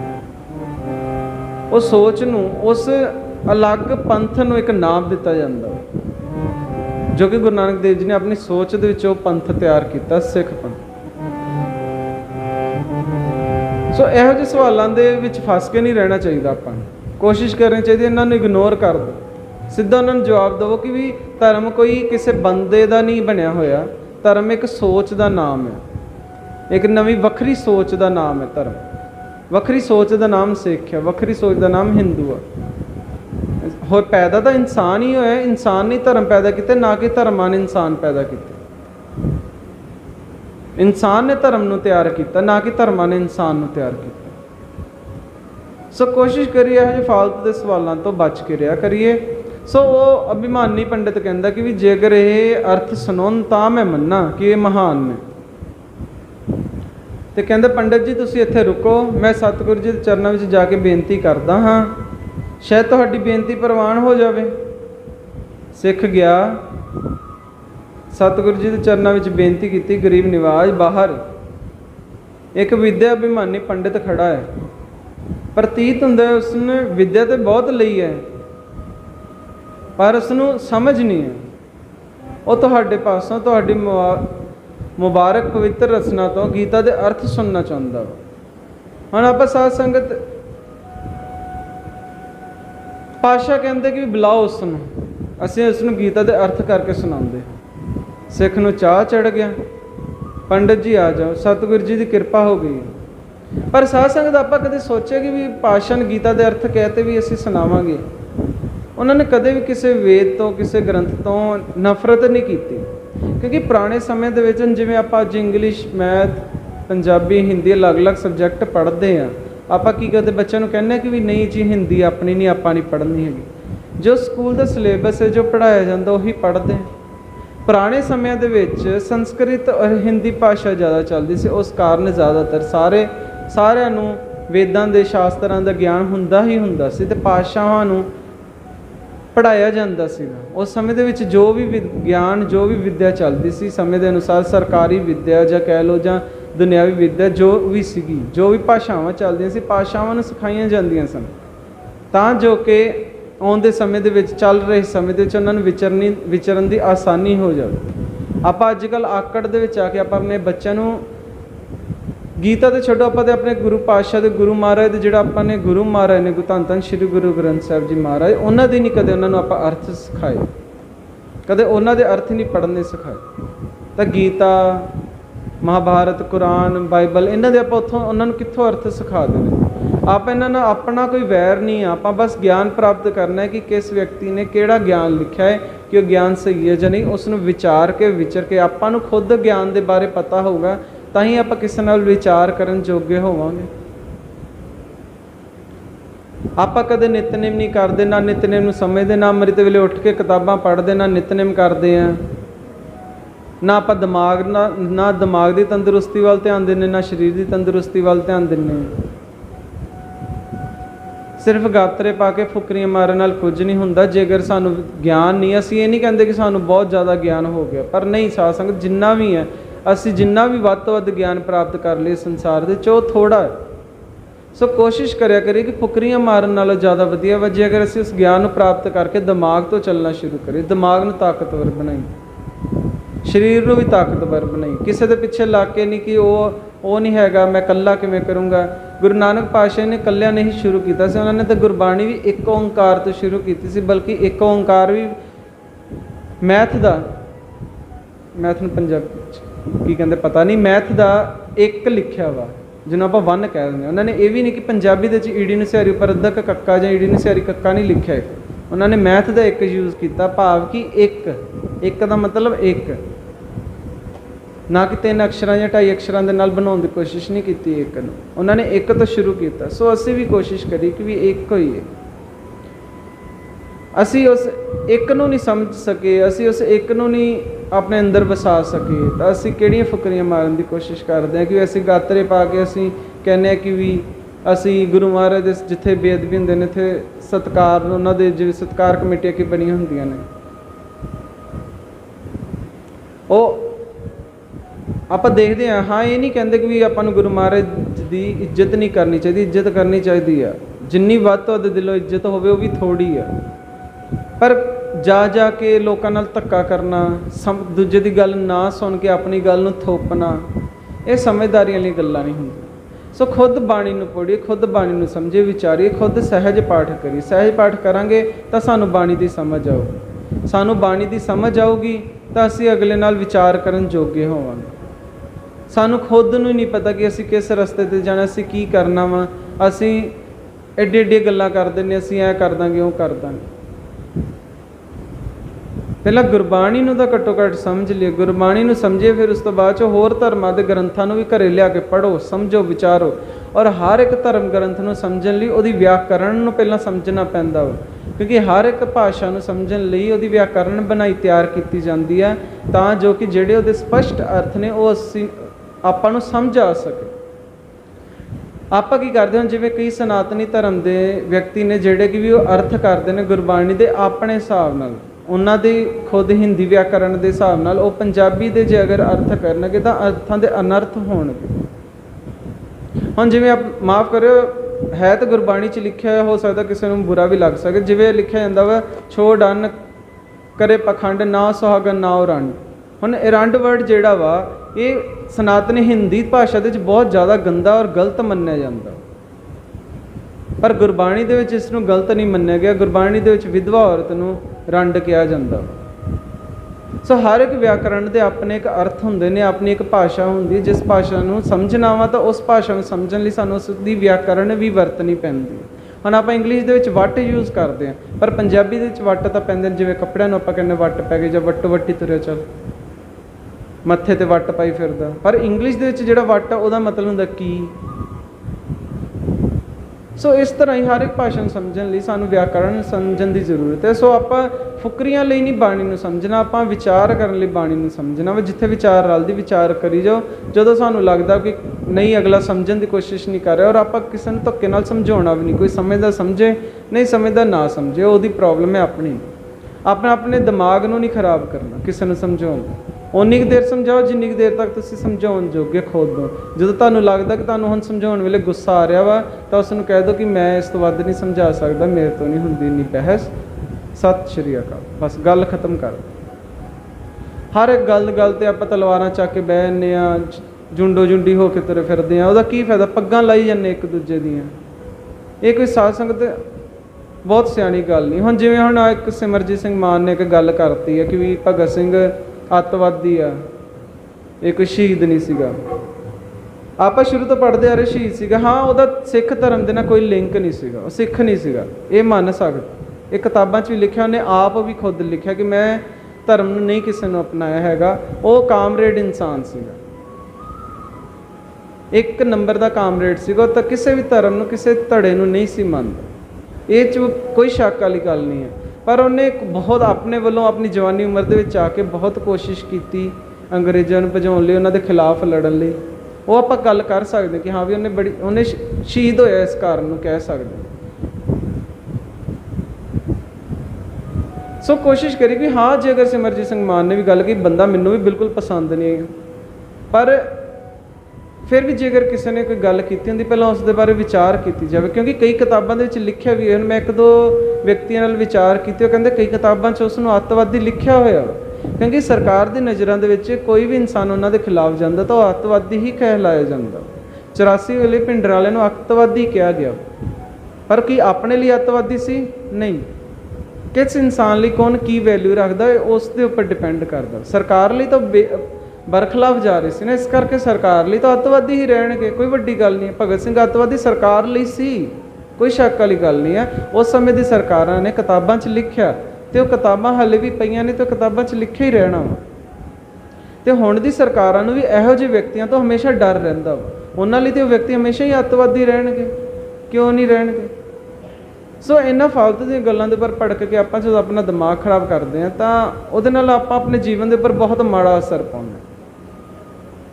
ਜੇਕਰ ਸਾਡੇ ਹੱਥ ਵੱਸ ਕੁਝ ਹੈ ਤਾਂ ਕਰੀਏ, ਜੇ ਨਹੀਂ ਹੈ ਤਾਂ ਤੇਰਾ ਭਾਣਾ ਮਿੱਠਾ ਲਾਗੇ, ਹਰਨਾਮ ਪਦਾਰਥ ਨਾਨਕ ਮੰਗੇ, ਫਿਰ ਕਹਿ ਸਕਦੇ। ਇੱਕ ਇਸ ਚੀਜ਼ ਦੀ ਵੀ ਹੱਦ ਹੁੰਦੀ ਹੈ ਜਦੋਂ ਆਪਣੇ ਕੋਲ ਕਿਸੇ ਚੀਜ਼ ਦਾ ਹੱਲ ਨਾ ਨਿਕਲੇ। ਹੁਣ ਸਾਨੂੰ ਪਤਾ ਸਾਡੇ ਕੋਲ, ਅਸੀਂ ਕੀਰਤਨ ਕਰਦੇ, ਅਸੀਂ ਬੋਲ ਸਕਦੇ ਹਾਂ। ਮੈਂ ਬੋਲ ਸਕਦਾ ਇੱਥੇ ਖੜਾ ਕਿ ਮੈਂ ਸਿੰਘਾਂ ਨੂੰ ਕਦੇ ਨਹੀਂ ਕਹਿੰਦਾ ਕਿ ਤੁਸੀਂ ਆਪਣੇ ਬਿਹਾਵ 'ਤੇ ਜਾਂ ਮੇਰੇ ਬਿਹਾਵ 'ਤੇ ਕੋਈ ਵੀ ਇਹੋ ਜਿਹੀ ਗੱਲ ਕਰੋ ਕਿ ਜਿਹਦੇ ਨਾਲ ਕਿ ਕਿਸੇ ਪੁਆਇੰਟ ਹੋਵੇ। ਜੋ ਕਰੂੰਗਾ ਮੈਂ ਆਪੇ ਕਰੂੰਗਾ ਗੱਲ। ਕੋਈ ਉਂਗਲ ਉਠਾਊਗਾ ਮੇਰੇ 'ਤੇ ਉਠਾਊਗਾ, ਸਵਾਲ ਮੇਰੇ 'ਤੇ ਹੋਣਗੇ, ਤੁਹਾਡੇ 'ਤੇ, ਕਿਉਂਕਿ ਮੈਂ ਨਹੀਂ ਚਾਹੁੰਦਾ ਕਿ ਮੇਰੇ ਕਰਕੇ ਜਾਂ ਇਹਨਾਂ ਕਰਕੇ ਇਹਨਾਂ ਨੂੰ ਕੋਈ ਪ੍ਰੋਬਲਮ ਆਵੇ। ਸੋ ਸਾਡੀ ਕੋਸ਼ਿਸ਼ ਹਮੇਸ਼ਾ ਹੀ ਰਹਿੰਦੀ ਕਿ ਜੋ ਵੀ ਅਸੀਂ ਸਵਾਲ ਜਵਾਬ, ਜੋ ਵੀ ਅਸੀਂ ਗੱਲ ਕਰਦੇ ਹਾਂ, ਅਸੀਂ ਆਪਣੇ ਬਿਹਾਵ 'ਤੇ ਕਰੀਏ, ਉਹਦਾ ਅਸਰ ਕਿਸੇ ਦੂਜਿਆਂ 'ਤੇ ਨਾ ਹੋਵੇ। ਔਰ ਓਨਾ ਕਰੀਏ ਜਿੰਨਾ ਸਾਨੂੰ ਲੋੜ ਹੈ ਜਾਂ ਜਿੰਨਾ ਅਸੀਂ ਕਰ ਸਕਦੇ। ਪਹਿਲਾਂ ਹਰ ਇੱਕ ਚੀਜ਼ ਦਾ ਸਾਨੂੰ ਗਿਆਨ ਪ੍ਰਾਪਤ ਕਰ ਲੈਣਾ ਚਾਹੀਦਾ ਕਿ ਜੋ ਵਿਅਕਤੀ ਨੇ ਕੋਈ ਗੱਲ ਕੀਤੀ ਆ, ਕਿ ਉਹਦੇ ਪਿੱਛੇ ਰੀਜ਼ਨ ਕੀ ਹੈ। ਸੋ ਰਹੋ ਵਿਚਾਰ। ਇਸੇ ਤਰ੍ਹਾਂ ਹੀ ਪਾਤਸ਼ਾਹ ਨੇ, ਆਪਾਂ ਗੱਲ ਕਰ ਰਹੇ ਸੀ ਕਿ ਹਰ ਇੱਕ ਧਰਮ ਦੇ ਗ੍ਰੰਥਾਂ ਦਾ ਸਾਨੂੰ ਗਿਆਨ ਹੋਣਾ ਚਾਹੀਦਾ, ਬੱਚਿਆਂ ਨੂੰ ਗਿਆਨ ਦਿਵਾਉਣਾ ਚਾਹੀਦਾ ਵਾ। ਸੋ ਕੋਸ਼ਿਸ਼ ਕਰੀਏ ਕਿ ਆਪਾਂ ਸਹਿਜ ਪਾਠ ਕਰੀਏ, ਬੱਚਿਆਂ ਨੂੰ ਕਰਾਈਏ, ਔਰ ਆਪ ਵੀ ਕਰੀਏ, ਤਾਂ ਜੋ ਕਿ ਗੁਰਬਾਣੀ ਸਮਝ ਆਵੇ। ਫਿਰ ਅਲੱਗ-ਅਲੱਗ ਧਾਰਮਿਕ ਗ੍ਰੰਥਾਂ ਨੂੰ ਲਿਆ ਕੇ ਘਰੇ ਵਿਚਾਰ ਕਰੀਏ, ਫਿਰ ਵੇਖੀਏ ਕਿ ਉਹਨਾਂ 'ਚ ਜੋ ਸਾਨੂੰ ਸੁਣਾਉਂਦੇ ਕਿ ਉਹ ਸੱਚ ਹੈ ਕਿ ਗਲਤ ਹੈ, ਕਿਤੇ ਝੂਠ ਤਾਂ ਨਹੀਂ ਉਹਨਾਂ 'ਚ ਲਿਖਿਆ, ਗਲਤ ਤਾਂ ਨਹੀਂ ਲਿਖਿਆ। ਜ਼ਰੂਰੀ ਨਹੀਂ ਕਿ ਸਾਰੇ ਧਾਰਮਿਕ ਗ੍ਰੰਥਾਂ 'ਚ ਸਹੀ ਗੱਲ ਲਿਖੀ ਹੋਵੇ। ਹੁਣ ਗੁਰੂ ਨਾਨਕ ਪਾਤਸ਼ਾਹ ਨੇ ਵਰਤਾਂ ਤੋਂ ਬਿਲਕੁਲ, ਅੰਨ ਛੱਡਣ ਤੋਂ ਬਿਲਕੁਲ ਮਨਾ ਕੀਤਾ ਹੋਇਆ ਵਾ, ਪਖੰਡ ਨੇ ਇਹ, ਪਰ ਸਨਾਤਨੀ ਧਰਮ ਦੇ ਵਿੱਚ ਰੱਖਦੇ ਨੇ, ਉਹਨਾਂ ਦੇ ਮੁਤਾਬਿਕ ਉਹ ਸਹੀ ਹੈ। ਪਰ ਜਿਹੜਾ ਇਨਸਾਨ ਆਪਣੇ ਆਪ ਨੂੰ ਸਿੱਖ ਕਹਿੰਦਾ, ਗੁਰੂ ਦਾ ਸਿੱਖ ਕਹਿੰਦਾ, ਗੁਰੂ ਗ੍ਰੰਥ ਸਾਹਿਬ ਦੇ ਸਿੱਖ ਕਹਿੰਦਾ, ਔਰ ਖਾਸ ਕਰਕੇ ਅੰਮ੍ਰਿਤ ਛਕ ਕੇ ਵਰਤ ਰੱਖਦਾ ਵਾ, ਉਸ ਲਈ ਇਹ ਬਹੁਤ ਗਲਤ ਗੱਲ ਹੈ। ਅੰਮ੍ਰਿਤ ਨਹੀਂ ਛਕਿਆ, ਵੈਸੇ ਗੁਰਦੁਆਰਾ ਸਾਹਿਬ ਮੱਥਾ ਟੇਕਣ ਆ ਜਾਂਦੇ ਮੂਡ ਦੇ ਮੁਤਾਬਿਕ, ਤਾਂ ਉਹ ਰੱਖੇ ਨਾ ਰੱਖੇ ਉਹਦੇ ਇਸ਼ੂ, ਉਹ ਆਪਾਂ ਨੂੰ ਪ੍ਰੋਬਲਮ ਨਹੀਂ। ਪਰ ਜੇਕਰ ਗਾਤਰੇ ਪਾ ਕੇ ਅਸੀਂ ਗੁਰੂ ਬਣਾ ਕੇ ਫਿਰ ਵੀ ਅਸੀਂ ਗੁਰੂ ਦੇ ਉਲਟ ਚੱਲ ਰਹੇ ਹਾਂ, ਤਾਂ ਉਹ ਗਲਤ ਹੈ। ਉਨੀ ਦੇਰ ਤੱਕ ਉਹ ਗਲਤ ਨਹੀਂ ਹੈ ਆਪਣੇ ਲਈ। सो कोशिश करिए कि भी हर एक चीज़ ਨੂੰ ਵਿਚਾਰੀਏ कि ਅਸੀਂ ਧੱਕੇ ਨਾਲ ਨਹੀਂ ਕਿਸੇ ਨੂੰ ਮਨਾ ਸਕਦੇ। ਹੁਣ ਅਸੀਂ ਕਈ ਵਾਰੀ ਅਸੀਂ ਦੇਖਦੇ ਸੀ, ਮੇਰਾ ਨਗਰ ਕੀਰਤਨ ਪਸੰਦ ਨਹੀਂ ਮੈਨੂੰ ਜ਼ਿਆਦਾ, ਨਾ ਕੱਢਣੇ ਨਾ ਕਢਾਉਣੇ, ਮੈਂ ਉਹਨਾਂ ਦੇ ਪੱਖ 'ਚ ਨਹੀਂ ਹਾਂ। ਕਿਉਂਕਿ ਸਾਡੇ ਉੱਧਰ ਜਿੰਨੇ ਕਿ ਨਗਰ ਕੀਰਤਨ ਦੇਖੇ ਨੇ, ਜਿਹੜਾ ਕੋਈ ਨਹੀਂ ਸਿਰ ਢੱਕ ਕੇ ਲੰਘਦਾ ਉਹਨੂੰ ਧੱਕੇ ਨਾਲ ਕਹਿੰਦੇ ਸਿਰ ਢੱਕ ਓਏ, ਜਿਹੜਾ ਉੱਪਰ ਖਲੋਤਾ ਛੱਤ ਤੇ ਨੂੰ ਥੱਲੇ ਓਏ। ਮਤਲਬ ਨਾ ਸਾਨੂੰ ਬੋਲਣ ਦਾ ਲਹਿਜਾ ਕਿਸੇ ਨਾਲ, ਨਾ ਗੱਲ ਕਰਨ ਦਾ ਤਰੀਕਾ, ਫੁਕਰੀਆਂ ਮਾਰਦੇ। ਇੱਕ ਨਗਰ ਕੀਰਤਨ ਕੱਢ ਕੇ ਸਾਨੂੰ ਐਂ ਲੱਗਦਾ ਅਸੀਂ ਪਤਾ ਨਹੀਂ ਕਿਹੜਾ ਵੱਡਾ ਤੀਰ ਮਾਰਤਾ ਸੰਸਾਰ। ਸੋ ਇਹੋ ਜਿਹੀਆਂ ਫੁਕਰੀਆਂ ਮਾਰਦੇ ਅਸੀਂ, ਸਾਨੂੰ ਪਤਾ ਨਹੀਂ ਅਸੀਂ ਕੀ ਕਰਦੇ ਹਾਂ। ਅਸੀਂ ਕਿਸੇ ਚੀਜ਼ ਦੀ ਵਿਚਾਰ ਨਹੀਂ ਕਰਦੇ, ਅਸੀਂ ਕਿਸੇ ਦੇ ਉੱਪਰ ਥੋਪ ਨਹੀਂ ਸਕਦੇ। ਹੁਣ ਪਾਸ਼ਨ ਜਦੋਂ ਆਪਾਂ ਲੈ ਕੇ ਜਾਂਦੇ ਕਿਸੇ ਦੇ ਘਰੇ, ਆਪਾਂ ਹਮੇਸ਼ਾ ਸਾਈਡ 'ਤੇ ਲੈ ਕੇ ਜਾਂਦੇ ਤਾਂ ਕਿ ਕਿਸੇ ਨੂੰ ਪ੍ਰੋਬਲਮ ਨਾ ਹੋਵੇ। ਔਰ ਜੇਕਰ ਉੱਥੋਂ ਕੋਈ ਨਹੀਂ ਮੱਥਾ ਟੇਕ ਕੇ ਲੰਘ ਰਿਹਾ ਨਾ ਪਾਸ਼ਨ, ਤਾਂ ਕੋਈ ਗਲਤ ਗੱਲ ਨਹੀਂ ਆ। ਕਿਉਂ? ਕਿਉਂਕਿ ਉਹਦੇ ਲਈ ਉਹ ਗੁਰੂ ਨਹੀਂ ਹੈਗਾ। ਹੁਣ ਕੋਈ ਭਈਆ ਜਾਂ ਕੋਈ ਸਨਾਤਨੀ, ਆਪ ਮਾफ़ ਕਰੇ ਭਈਆ ਕਹਤਾ, ਕੋਈ ਸਨਾਤਨੀ ਕੋਈ ਹੀ ਮੁਸਲਿਮ ਆ, ਉਹਦੇ ਲਈ ਉਹ ਗੁਰੂ ਨਹੀਂ ਗਏ। ਫਿਰ ਉਹ ਕਿਉਂ ਮੱਥਾ ਟੇਕੇ? ਸਤਿਕਾਰ ਵਜੋਂ ਜੇਕਰ ਉਹਨੂੰ ਦਿਲ ਕਰਦਾ ਕਿ ਹਾਂ ਮੈਨੂੰ ਮੱਥਾ ਟੇਕਣਾ ਚਾਹੀਦਾ, ਸਤਿਕਾਰ ਵਜੋਂ ਨਮਸਕਾਰ ਕਰ ਸਕਦਾ, ਪਰ ਜ਼ਰੂਰੀ ਨਹੀਂ ਕਿ ਉਹ ਟੇਕੇ ਹੀ ਟੇਕੇ, ਮੱਥਾ ਨਮਸਕਾਰ ਵੀ ਕਰੇ। ਕਿਉਂ ਕਰੇ? ਉਹਦੇ ਲਈ ਉਹ ਗੁਰੂ ਨਹੀਂ ਹੈ। ਗੁਰੂ ਜਿਹਦੇ ਲਈ ਹੈ, ਉਹਦੇ ਲਈ ਇਹ ਲਾਜ਼ਮੀ ਹੈ ਕਿ ਉਹ ਹਮੇਸ਼ਾ ਸਿਰ ਝੁਕਾ ਕੇ, ਉਸ ਨੂੰ ਸਿਰ ਨਿਵਾ ਕੇ ਸਤਿਕਾਰ ਦੇ ਨਾਲ ਨਮਸਕਾਰ ਕਰੇ ਆਪਣੇ ਗੁਰੂ ਨੂੰ, ਆਪਣੇ ਗੁਰੂ ਦੇ ਅੱਗੇ ਬੇਨਤੀਆਂ ਕਰੇ। ਆਪਾਂ ਜਦੋਂ ਕਿਤੇ ਚਰਚ 'ਚ ਜਾਂਦੇ, ਮੰਦਿਰ ਜਾਂਦੇ, ਆਪਣਾ ਨਹੀਂ ਮਨ ਮੰਨਦਾ ਉਹਨਾਂ ਨੂੰ ਮੱਥਾ ਟੇਕਣ ਨੂੰ, ਮੂਰਤੀਆਂ ਨੂੰ, ਤਾਂ ਉਹਨਾਂ ਦਾ ਕਿਵੇਂ ਮੰਨ ਸਕਦਾ ਵਾ? ਇਹਨਾਂ ਚੀਜ਼ਾਂ ਨੂੰ ਸਾਨੂੰ ਸਮਝਣਾ ਚਾਹੀਦਾ। ਜੇਕਰ ਕੋਈ ਉੱਪਰੋਂ ਦੇਖਦਾ ਪਿਆ ਵਾ, ਉਹਦੇ ਲਈ ਉਹ ਚੀਜ਼ ਉਹਦੀ ਵੈਲਿਊ ਨਹੀਂ ਰੱਖਦੀ ਜਿੰਨੀ ਸਾਡੇ ਲਈ ਰੱਖ ਰਹੀ। ਜੇ ਸਾਡੇ ਲਈ ਰੱਖ ਰਹੀ ਹੈ ਤਾਂ ਅਸੀਂ ਕਿਸੇ ਦੇ ਦਿਲ ਦੇ ਵਿੱਚ ਧੱਕੇ ਨਾਲ ਵੈਲਿਊ ਨਹੀਂ ਪੈਦਾ ਕਰ ਸਕਦੇ। ਸੋ ਕੋਸ਼ਿਸ਼ ਕਰਨੀ ਚਾਹੀਦੀ ਕਿ ਆਪਾਂ ਆਪਣਾ ਜੋ ਕਾਰਜ ਕਰ ਰਹੇ ਹਾਂ ਉਸ ਨੂੰ ਆਪਣੀ ਸ਼ਰਧਾ ਨਾਲ ਕਰੀਏ, ਦੂਸਰੇ ਦੇ ਵਿੱਚ ਸ਼ਰਧਾ ਜਗਾਉਣ ਦੀ ਧੱਕੇ ਨਾਲ ਕੋਸ਼ਿਸ਼ ਨਾ ਕਰੀਏ। ਖੁਦ ਗਿਆਨ ਪ੍ਰਾਪਤ ਕਰੀਏ, ਆਪਣਾ ਜੀਵਨ ਇਹੋ ਜਿਹਾ ਬਣਾਈਏ ਕਿ ਅਗਲਾ ਸਾਡੇ ਜੀਵਨ ਨੂੰ ਦੇਖ ਕੇ ਆਪਣਾ ਜੀਵਨ ਖੁਦ ਦਾ ਬਦਲੇ, ਔਰ ਖੁਦ ਫਿਰ ਸਿੱਖੀ ਦੇ ਵਿੱਚ ਆ ਕੇ ਫਿਰ ਉਹ ਖੁਦ ਸਤਿਕਾਰ ਦਿਲੋਂ ਕਰੂਗਾ। ਧੱਕੇ ਨਾਲ ਕਿਸੇ ਦਾ, ਈਵਨ ਕਿ ਅਸੀਂ ਆਪਣੇ ਬੱਚਿਆਂ ਦੇ ਦਿਲ 'ਚ ਵੀ ਨਹੀਂ ਸਤਿਕਾਰ ਪੈਦਾ ਕਰ ਸਕਦੇ, ਉਹ ਵੀ ਉਹ ਖੁਦ ਚਾਹੁੰਗੇ ਤਾਂ ਸਤਿਕਾਰ ਪੈਦਾ ਕਰਾ ਸਕਦੇ। ਸੋ ਇਹ ਗੱਲ ਬਹੁਤ ਲੰਬੀ ਚੱਲ ਜਾਣੀ, ਆਪਾਂ ਆਪਣੇ ਵਿਚਾਰ ਦੇ ਵਿੱਚ ਰਹੀਏ ਕਿਉਂਕਿ ਸਮਾਂ ਆਪਣੇ ਕੋਲ ਇੰਨਾ ਨਹੀਂ ਹੈ, ਅੱਧਾ ਘੰਟਾ ਰਹਿ ਗਿਆ। ਸੋ ਪਾਤਸ਼ਾਹ ਕਹਿੰਦੇ ਕਿ ਵੀ ਲਿਆਓ ਉਸ ਪੰਡਤ ਨੂੰ ਕਿ ਮੈਂ ਵਿਚਾਰ ਉਹਨਾਂ ਨੂੰ ਗੀਤਾ ਦੇ ਅਰਥ ਕਰਕੇ ਸੁਣਾਉਣਾ ਵਾ। ਤੇ ਸਿੱਖ ਕਹਿੰਦਾ ਕਿ ਤੁਸੀਂ ਪੰਡਤ ਨੂੰ ਆਂਦਾ ਕਿ ਤੁਸੀਂ ਉਹਨਾਂ ਤੋਂ ਗੀਤਾ ਦੇ ਅਰਥ ਸੁਣੋ, ਇਸ ਬਹਾਨੇ ਅਸੀਂ ਵੀ ਉਹਨਾਂ ਤੋਂ ਸੁਣ ਲਾਂਗੇ। ਸ਼ਰਧਾ ਤਾਂ ਹੈ ਨਹੀਂ ਸੀ, ਉੱਪਰ ਨਮਸਕਾਰ ਕਰਕੇ ਬੈਠ ਗਿਆ, ਬੜੇ ਅਦਬ ਸਤਿਕਾਰ ਦੇ ਨਾਲ ਹੱਥ ਜੋੜ ਕੇ, ਜਿਵੇਂ ਦਿਖਾਵਾ ਕਰਦੇ। ਪੋਲੀਟਿਕਸ ਵੀ ਆਪਾਂ ਦੇਖਦੇ ਨਾ, ਗੁਰੂ ਮਹਾਰਾਜ ਦੀ ਹਜ਼ੂਰੀ 'ਚ ਆ ਕੇ ਦਿਖਾਵਾ ਕਰਦੇ ਨੇ, ਉਸੇ ਤਰ੍ਹਾਂ ਦਿਖਾਵਾ ਕਰ ਰਿਹਾ ਕਿ ਹੱਥ ਜੋੜ ਕੇ ਕਿ ਵੀ ਅਸੀਂ ਤੁਹਾਡੇ ਤੋਂ, ਸਾਡੀ ਰਸਨਾ ਤੋਂ ਗੀਤਾ ਦੇ ਅਰਥ ਸੁਣਨਾ ਚਾਹੁੰਦੇ ਹਾਂ। ਬਹੁਤ ਸ਼ੌਂਕ ਹੈ ਮੈਨੂੰ ਗੀਤਾ ਦੇ ਅਰਥ ਸੁਣਨ ਦਾ। ਕਹਿੰਦੇ ਪੰਡਤ ਜੀ ਤੁਹਾਡਾ ਸ਼ੌਂਕ ਬਹੁਤ ਅੱਛਾ ਹੈ। ਕਹਿੰਦੇ ਮਹਾਰਾਜ ਮੈਂ ਤੁਹਾਡੀ ਰਸਨਾ ਤੋਂ ਗੀਤਾ ਦੇ ਅਰਥ ਸੁਣਨਾ ਚਾਹੁੰਦਾ। ਸਤਿਗੁਰ ਜੀ ਕਹਿਣ ਲੱਗੇ ਪੰਡਤ ਜੀ ਅਰਥ ਤਾਂ ਤੁਹਾਨੂੰ ਅਸੀਂ ਸੁਣਾ ਦਿਆਂਗੇ, ਪਰ ਵੀ ਤੁਹਾਡੀ ਤਸੱਲੀ ਨਹੀਂ ਹੋਊਗੀ। ਤੁਸੀਂ ਸੋਚੋਗੇ ਕਿ ਵੀ ਅਮੀਰ ਘਰ ਦਾ ਬੱਚਾ ਵਾ, ਮਾਤਾ ਪਿਤਾ ਨੇ ਚੰਗਾ ਪੜ੍ਹਾਇਆ ਵਾ, ਛੋਟੀ ਉਮਰ ਦੇ ਵਿੱਚ ਇਹਨਾਂ ਨੂੰ ਸੰਸਕ੍ਰਿਤ ਪੜ੍ਹਾ ਦਿੱਤੀ ਹੋਵੇਗੀ, ਇਹਨਾਂ ਨੇ ਕਿਸੇ ਵਿਦਵਾਨ ਪੰਡਤ ਪਾਸੋਂ ਗੀਤਾ ਪੜ੍ਹ ਲਈ ਹੋਵੇਗੀ, ਉਹਦੇ ਅਰਥਾਂ ਦਾ ਅਧਿਐਨ ਕਰ ਲਿਆ ਹੋਵੇਗਾ, ਵੀ ਤੁਹਾਡੀ ਤਸੱਲੀ ਨਹੀਂ ਹੋਵੇਗੀ। ਗੀਤਾ ਦੇ ਅਰਥ ਅਸੀਂ ਆਪਣੇ ਕਿਸੇ ਵੀ ਸਿੱਖ ਪਾਸੋਂ ਕਰਾ ਸਕਦੇ, ਪਰ ਤੁਹਾਡੀ ਤਸੱਲੀ ਫਿਰ ਵੀ ਨਹੀਂ ਹੋਵੇਗੀ। ਤੁਸੀਂ ਕਹੋਗੇ ਕਿ ਇਹਨਾਂ ਸਿੱਖਾਂ ਨੂੰ ਸਮਝਾ ਦਿੱਤਾ ਹੋਊਗਾ, ਕਾਂਸ਼ੀ ਭੇਜ ਦਿੱਤਾ ਹੋਊਗਾ, ਪੜ੍ਹ ਕੇ ਆਏ ਹੋਣਗੇ, ਜਿਹੜੇ ਵੀ ਸਿੱਖ ਨੂੰ ਆਪ ਬੁਲਾਉਣਗੇ। ਤੁਸੀਂ ਐਂ ਕਰੋ, ਤੁਹਾਨੂੰ ਇਸ ਨਗਰ 'ਚੋਂ ਜਿਹੜੇ ਵੀ ਨੇੜੇ ਤੇੜੇ ਜਿਹਨੂੰ ਮਰਜ਼ੀ ਤੁਸੀਂ ਪਕੜ ਕੇ ਲੈ ਆਓ। ਇੱਕ ਬਹੁਤ ਵੱਡਾ ਚੈਲੰਜ ਸੀ, ਕਿਉਂਕਿ ਆਪਣੇ ਏਰੀਏ ਦੇ ਵਿੱਚ ਕਿਸੇ ਨੂੰ ਸਿਖਾਇਆ ਜਾ ਸਕਦਾ ਵਾ। ਜਿਹੜੇ ਸਿੱਖ ਨੇ, ਮੈਂ ਤੁਹਾਨੂੰ ਜਿਵੇਂ ਪਹਿਲਾਂ ਆਪਾਂ ਬੇਨਤੀ ਕੀਤੀ ਕਿ ਵੀ ਪਾਤਸ਼ਾਹ ਨੇ ਹਰ ਇੱਕ ਧਰਮ ਦਾ ਗਿਆਨ ਲਿਆ, ਅਤੇ ਉਹਨਾਂ ਨੇ ਅੱਗੇ ਵੀ ਆਪਣੇ ਸਿੱਖਾਂ ਨੂੰ ਹਰ ਇੱਕ ਗ੍ਰੰਥਾਂ ਦੇ ਗਿਆਨ ਦਿਵਾਏ ਸੀਗੇ।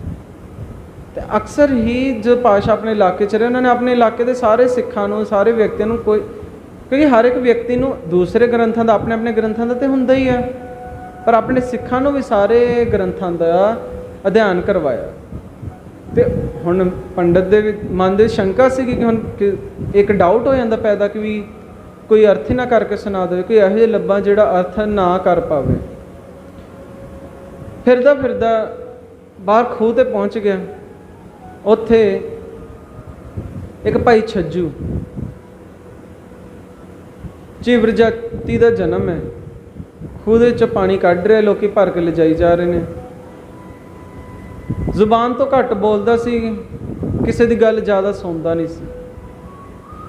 पिंड वाले तो गूंगा बहरा ही कहते थे एक हिसाब नाल, क्योंकि आप कई बार देखते ना क्लास के आप पढ़ते होंगे, कई बच्चे होंगे ने कि किसी की गल सुनते नहीं आ, कोई कहता भी तो इग्नोर कर देते, चल कोई ना बोलते तो बोल जाते, तो ज़्यादा किसी को जवाब भी नहीं देंगे, अपना चुप रहते। तो बच्चे कहते होंगे ये तो गूंगा बहरा ही है यार, बोलते नहीं किसी ने, तो लोग तो दूर रहते हैं। तो इस तरह ही उस पिंड के लोग भी उस तो दूर रहते हैं, पर अंदरों उन्होंने बुद्धि बहुत तेज होंगी, उन्होंने ज्ञान कई चीज़ों का होंगे, ज्ञान बहुत प्राप्त होंगे।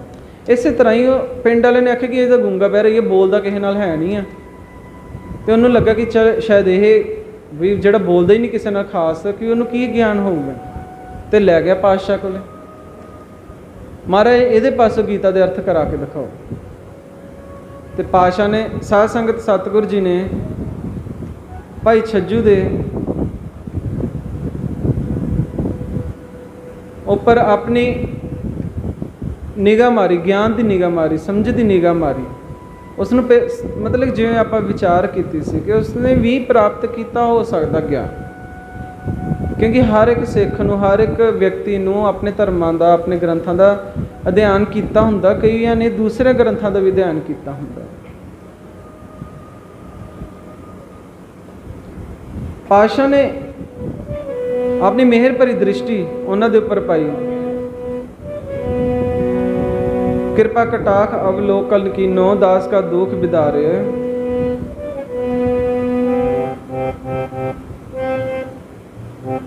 गुरु दे शब्द की जब विचार की जाए ना, कचो कंच भयो शब्द गुरु श्रवण सुनियो, और उचारण का विगते अमृत होयो नाम सतगुर मुख भणियो। और जे किते गुरु की मेहर भरी दृष्टि पै जाए, लोहियो होयो लाल नदर सतगुर जत धारै, पाहण मन करे ज्ञान गुर कहे विचारे। काठो श्रीखंड सतगुर कियो दुख दरिद्र, तिनके गया सतगुरु चरण जिन परसिया, से पस प्रेत सुर नर पया। अपने अपनी पातशाह ने अपनी मेहर भरी दृष्टि उन्होंने पाई, उन्होंने इशारा किया कि जो तुहानू ज्ञान दिता, जो तुहानू ज्ञान बख्शा है, जिन्ना तुहानू ज्ञान है, उस ज्ञान मुताबिक इस गीता के अर्थ करके इस पंडित जी ने सुनाओ, ताकि कि इन्हों का अभिमान टुट सके। पातशाह ने उन्होंने उपर अपनी नदर की कृपा जी पाई सी। जदों नदर गुरां दी होवे, जदों नदर गुरां ने तारी,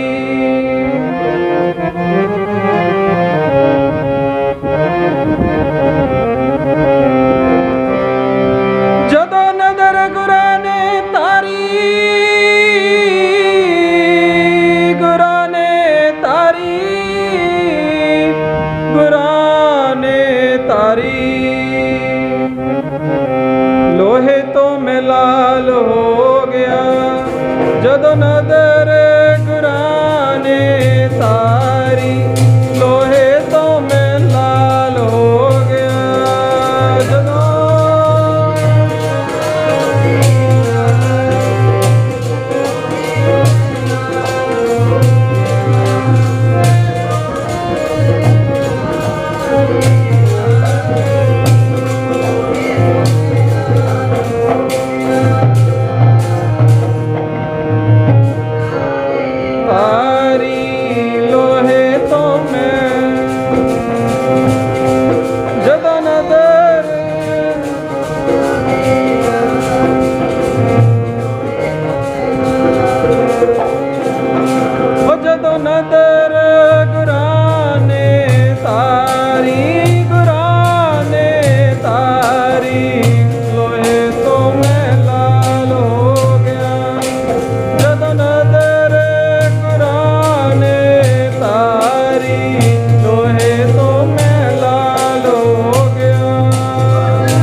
मेहर भरी दृष्टि पाई तो साध संगत भाई छज्जू जी नूं सतगुरु जी ने नदरी नदर निहाल किया। पंडित जी पढ़ो गीता दे विचों कोई श्लोक, तो साध संगत पंडित ने गीता दे विचों अपनी समझ अनुसार कोई औखे तो औखा श्लोक पढ़िया। फिर गुरु हरकृष्ण साहब जी महाराज जी ने अपनी बख्शिश सदका भाई छज्जू ने उस श्लोक के ऐसी अखरी और अनुभवी अर्थ किए, गीता की ऐसी सुंदर व्याख्या की। इस पंडित ने ना किसी ने ज़्यादा गलबात की, पर फिर भी देखो उसने गुरु पातशाह तो किस तरीके से उन्होंने तो ज्ञान प्राप्त किया, क्योंकि पातशाह ने अलग अलग एरिए के अपने सिख छड्डे होंदे सन जिन्होंने पूर्ण ज्ञान होंदा सी ग्रंथां दा। तो उन्होंने तो सतगुरु जी ने उन्होंने सारे ये ड्यूटी दी होंदी सी कि अपने सिखां नूं इलाके जे अगर होर भी कोई होंदा तो उन्होंने ग्रंथां दा ज्ञान देना है।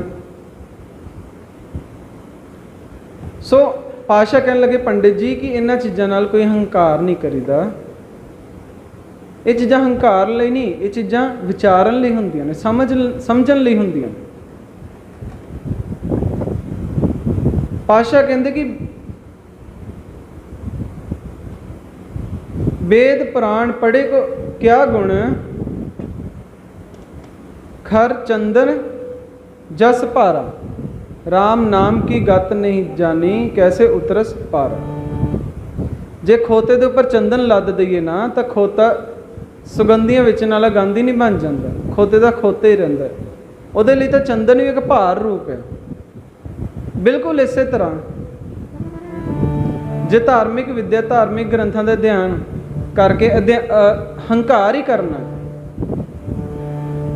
इसनों अपनी जीविका का सिर्फ एक जरिया ही समझना जिंदगी चलाउण दा, फिर तो सतगुरु जी का फरमान है, पढ़िया मूर्ख आखिए जिस लभ लोभ अहंकारा। यह जी विद्या किसी पढ़े लिखे लिए उसके कामयाबी लिए नहीं, उसके लेखे लिए नहीं।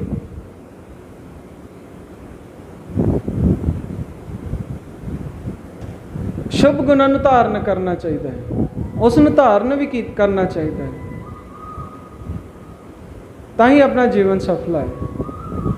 खैर साध संगत इउं गुरु हरकृष्ण साहब जी महाराज जी ने उस पंडित का हंकार तोड़िया और उस अपने सिख पासों गीता के अर्थ कराए।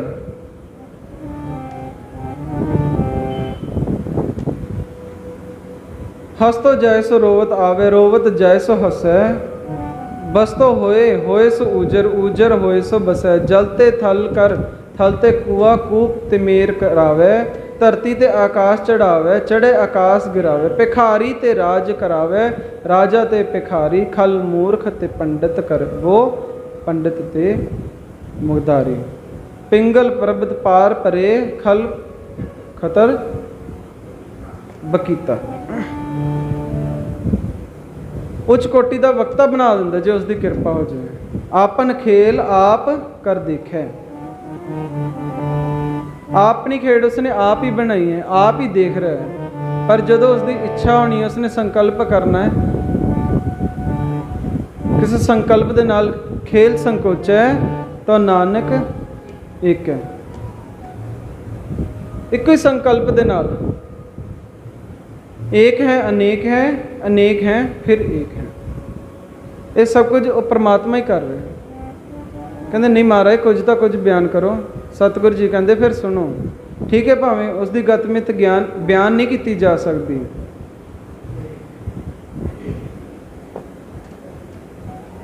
हर की गत न को जाने।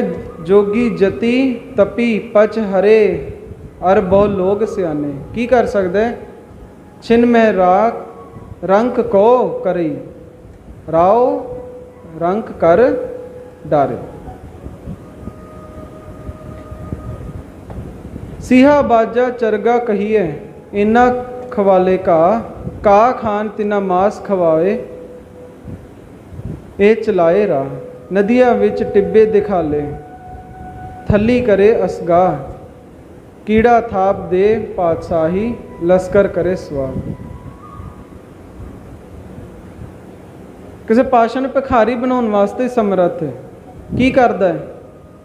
ਛਿਨਮੈ ਰਾਓ ਰੰਕ ਕੋ ਕਰਈ, ਰਾਓ ਰੰਕ ਕਰ ਡਾਰੇ, ਰੀਤੇ ਭਰੇ ਭਰੇ ਸਖਨਾਵੇ, ਯਹ ਤਾਕੋ ਵਿਵਹਾਵੇ। ਜਿਹੜੀ ਉਹਦੀ ਪ੍ਰਸੰਨਤਾ ਲੈਣ ਵਾਸਤੇ ਆਉਂਦੇ ਨੇ ਉਹ ਖਾਲੀ ਭਰ ਜਾਂਦੇ ਨੇ, ਜਿਹੜੇ ਹੰਕਾਰ ਕਰਦੇ ਨੇ ਭਰੇ ਖਾਲੀ ਹੋ ਜਾਂਦੇ ਨੇ।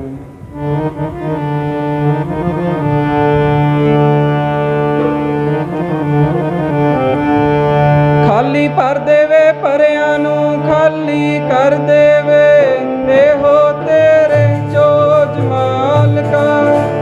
ਖਾਲੀ ਭਰ ਦੇਵੇ ਭਰਿਆਂ ਨੂੰ, ਖਾਲੀ ਕਰ ਦੇਵੇ, ਇਹੋ ਤੇਰੇ ਚੋਜ ਮਾਲਕਾ।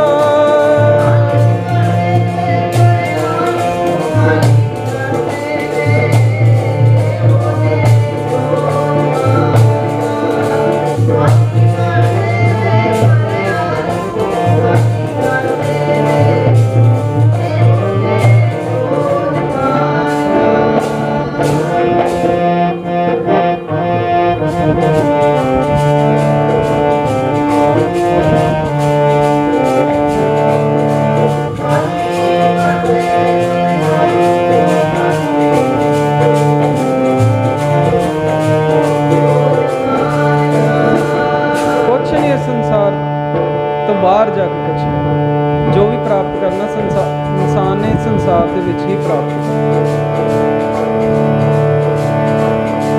ਆਪਣਾ ਗਿਆਨ ਛੱਡ ਕੇ ਜਦੋਂ ਗੁਰੂ ਕੋਲ ਆਈਏ ਤਾਂ ਗੁਰੂ ਦਾ ਗਿਆਨ ਲੈਣਾ ਤਾਂ ਆਪਣਾ ਗਿਆਨ ਛੱਡ ਕੇ ਘਰੇ ਹੀ ਹੋਣਾ ਚਾਹੀਦਾ।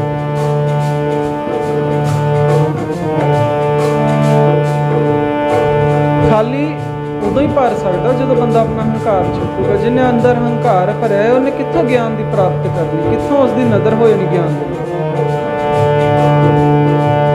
ਭਰ ਦੇਵੇ ਭਰਿਆਂ ਨੂੰ, ਖਾਲੀ ਕਰ ਦੇਵੇ, ਇਹੋ ਤੇਰੇ ਚੋਜ ਮਾਲਕਾ। ਖਾਲੀ ਭਰ ਦੇਵੇ ਭਰਿਆਂ ਨੂੰ, ਖਾਲੀ ਕਰ ਦੇਵੇ, ਇਹੋ ਤੇਰੇ ਚੋਜ ਮਾਲਕਾ।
ਖਾਲੀ ਕਰ ਦੇਵੇ ਪਰਿਆਂ ਨੂੰ ਖਾਲੀ ਕਰ ਦੇਵੇ ਹੋ ਤੇਰੇ ਸੋਚ ਖਾਲੀ ਕਰ ਦੇਵੇ ਪਰਿਆਂ ਨੂੰ ਖਾਲੀ ਕਰ ਦੇਵੇ ਹੋ ਤੇਰੇ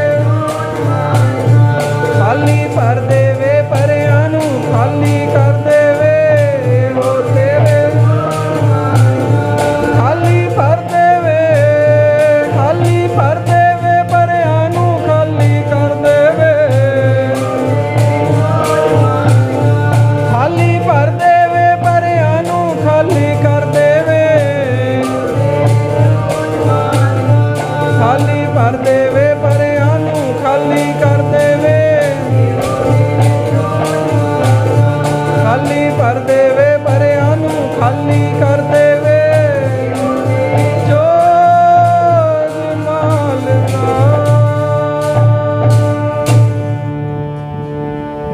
अपनी माया आप पसारी आपह देखण हारा नाना रूप तरे बहु रंगी सब ते रहे न्यारा अगनत अपार अलख निरंजन जे सब जग परमायो सगल परम तज नानक प्राणी चरण ताहे चित लायो छड़ दे ओदे गिनतियां मिनतियां छड़ दे गिनतियां करनी किन्ने ओदे गुण ने क्योंकि ओदे गुण गिने नहीं जा सकते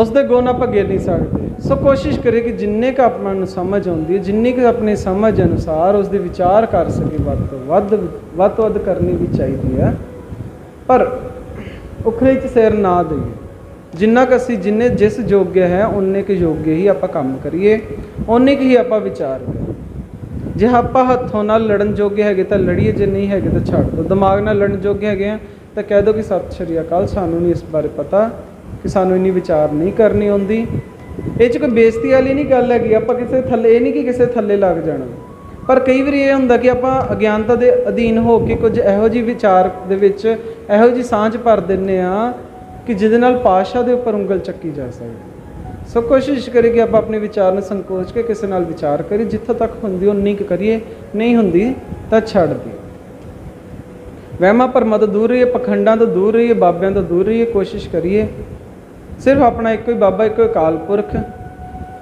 धन धन श्री गुरु ग्रंथ साहब जी महाराज वो अपने गुरु ने और आप पूजा उस अकाल पुरख की करनी भाव के इस कुदरत की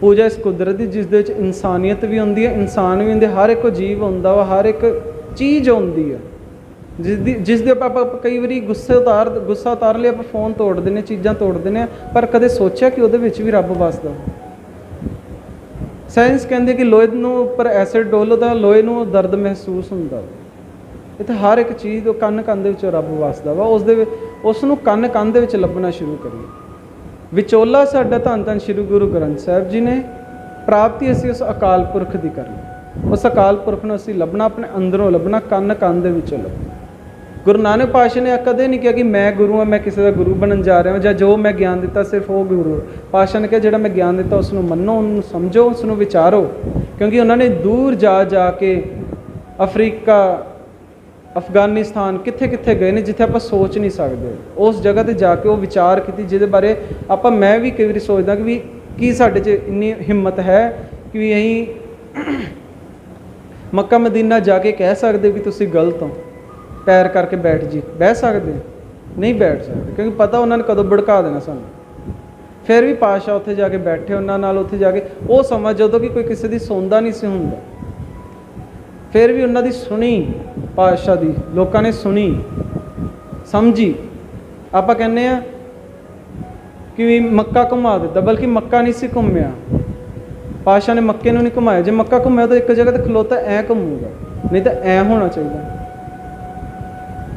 जिधर नूं पातशाह दे पैर कर रहे मक्का उधर नूं घूमना चाहिए पर नहीं जाते फिर घूमे एक जगह ते लाटू हाँ नहीं उन्होंने उत्थों दे रहिंदे हुए लोगों की सोच बदली जिहड़े कि औरतां नूं वेचदे सी जिहड़े कहंदे सी कि उस पत्थर दे विच सिर्फ रब है पातशाह ने कहा नहीं कन्न कंन दे विच रब वसदा उन्हां दी सोच नूं घुमाया सी तां भाई गुरदास जी ने लिखिया सी कि भी मक्के नूं घुमाया सो इहो जी विचारां सानूं शब्द दे कल्ले अर्थ ना समझे शब्द दे भाव अर्थ भी समझे किवें हो सकदा वा सिर्फ अज्ञानता के अधीन हो के आप किसी चीज़ के अर्थ नहीं कढ़ सकते सो समा इजाजत नहीं दिंदा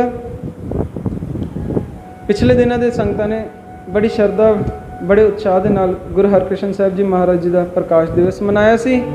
इस करके अज आप उन्होंने विचार किए, उन्होंने पवित्र जन्म बारे विचार किए हैं। सारे गुरमुख माई भाई गुरु स्तोत्र पढ़ो, आनंद साहब पढ़ो, फिर सारे अरदास में सावधान होकर हुक्मनामे सुन के पूरी समाप्ति के बाद फिर अपने घर में चल ले।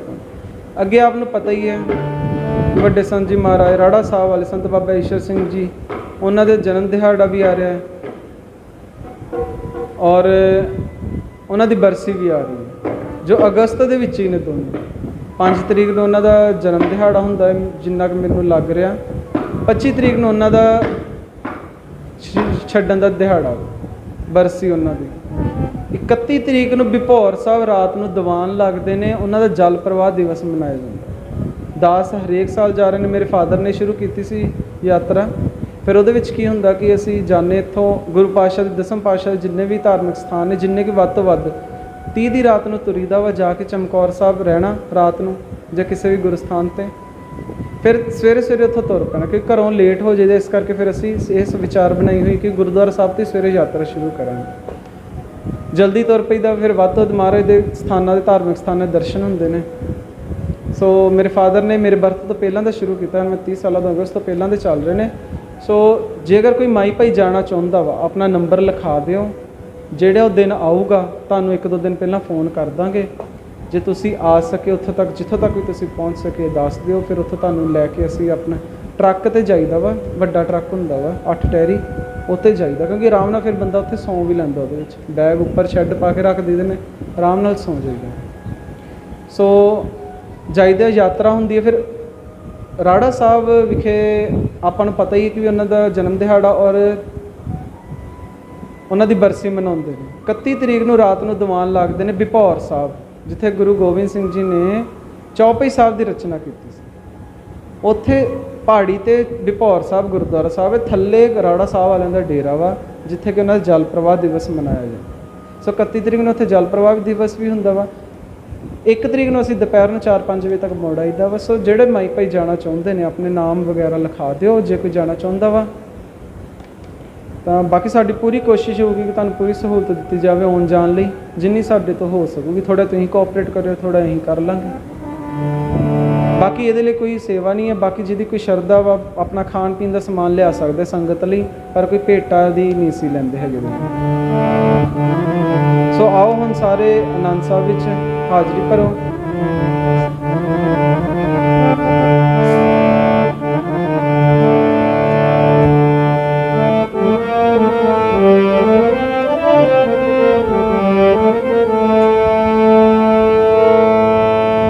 रामकली महला तीजा आनंद ओंकार सतगुर प्रसाद।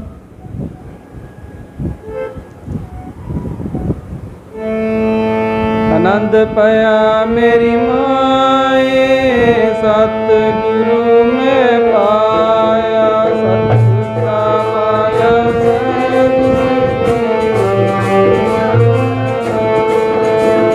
सागर तन परवार परियां शबद गावण आया, सब कुछ गावो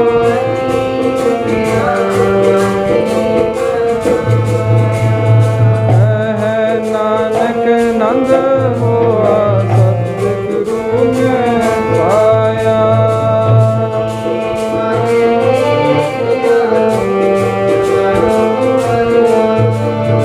हर नाल हो तुम मन मेरे दुख सब सारना,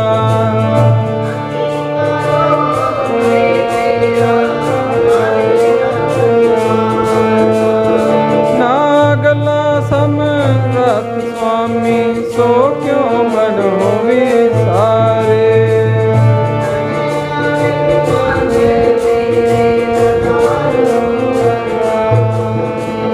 साचे साहिबा नहीं करते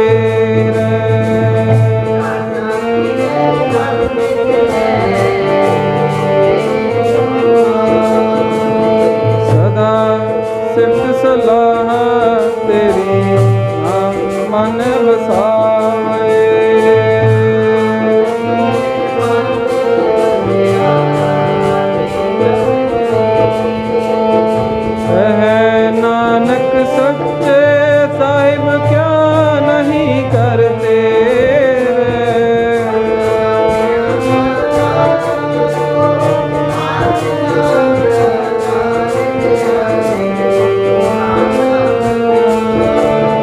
कर शांत सुख मन आए वसया जिन इच्छा सब जाइया।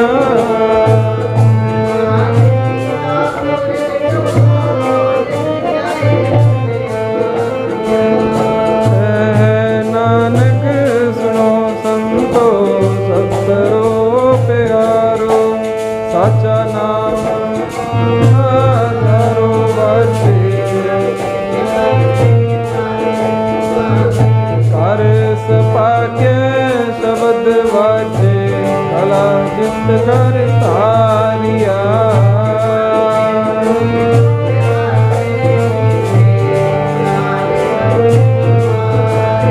सुर कर्म पाया जिनको से नाम हर के लागे।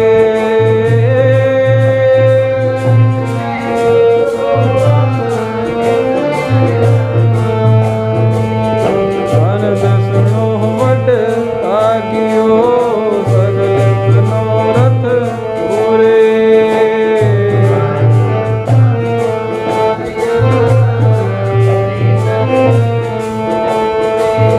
दुख रोग संताप उतरे सच्ची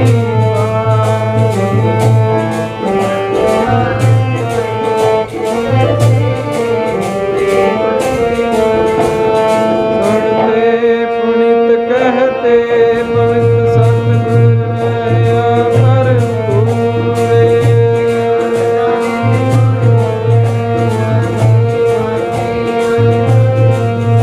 श्लोक पवन गुरु वाणी पिता माता तरत महात।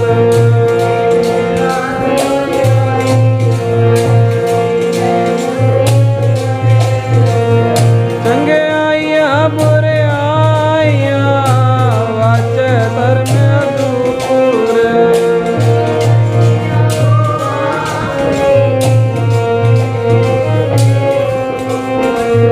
दिल्ली नाम ते आया गए संकट काल।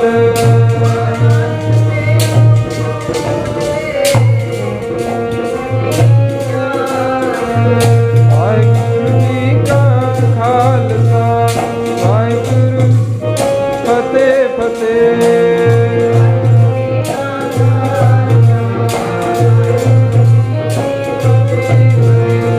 वाहिगुरु जी का खालसा वाहिगुरु जी की फतेह फतेह।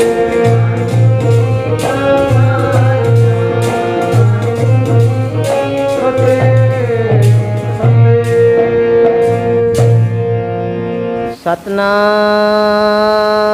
सतनाम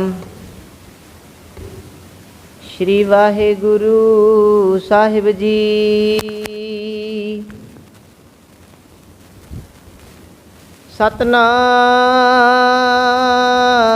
सतनाम श्री वाहेगुरु साहिब जी। विसर नाही दातार अपना नाम देहो।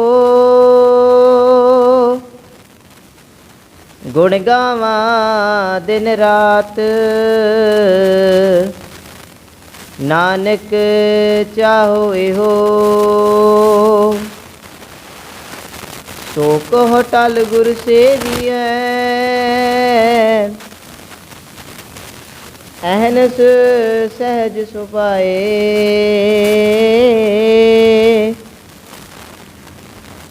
दर्शन परसिए गुरु कै जन्म मरण दुख जाए। होवै सिफत खसम दी नूर अरसों कुरसों चट्टियाँ। तुद डिठे सच्चे पातशाह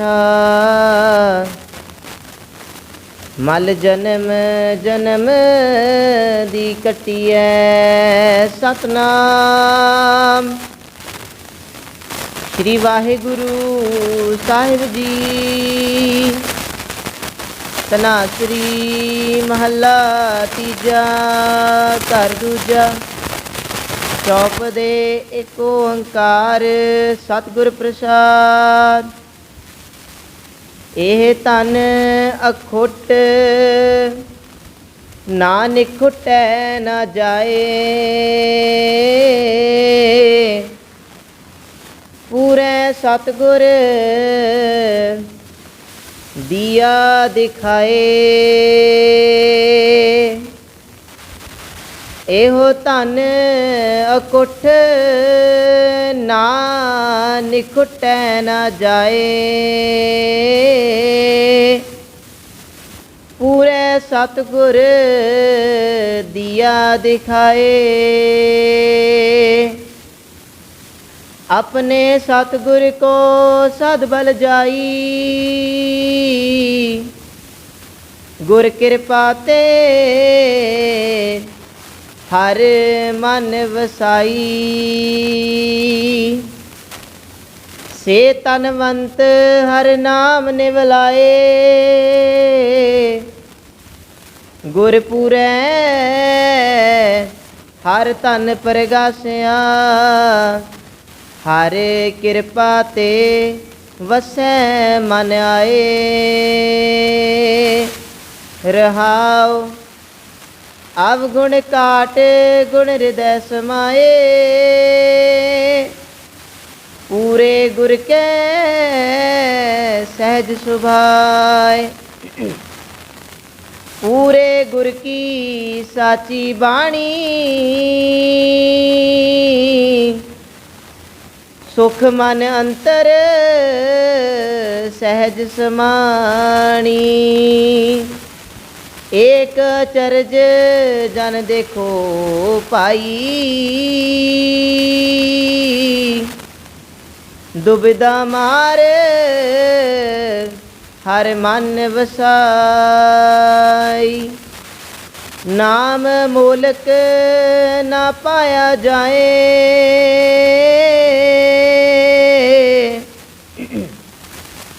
गुर प्रसाद वसै मन आए। सब मह वसै प्रभ एको सोए। गुरमुति घट प्रगट होए। सहजे जिन प्रभ जान पछाणिया। नानक नाम मिलै मन मानिया। सब मह वसै प्रभ एको सोए। गुरमति घट प्रगट होए। सहजे जिन प्रभ जान पछाणिया। नानक नाम मिलै मन मानिया। वाहिगुरु जी का खालसा वाहिगुरु जी की फतेह।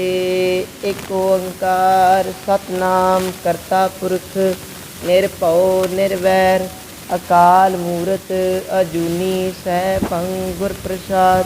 एक ओंकार सतनाम करता पुरख निरभउ निर्वैर अकाल मूरत अजूनी सैभं गुर प्रसाद। एक ओंकार सतनाम करता पुरख निरभउ निर्वैर अकाल मूरत अजूनी सैभं गुर प्रसाद। जपो सतनाम सतनाम सतनाम जी। वाहे गुरु जी। जपो सतनाम सतनाम सतनाम जी। वाहे गुरु।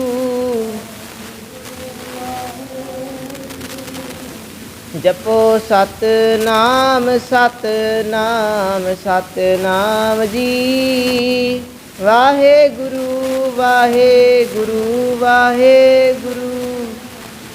जपो सतनाम सतनाम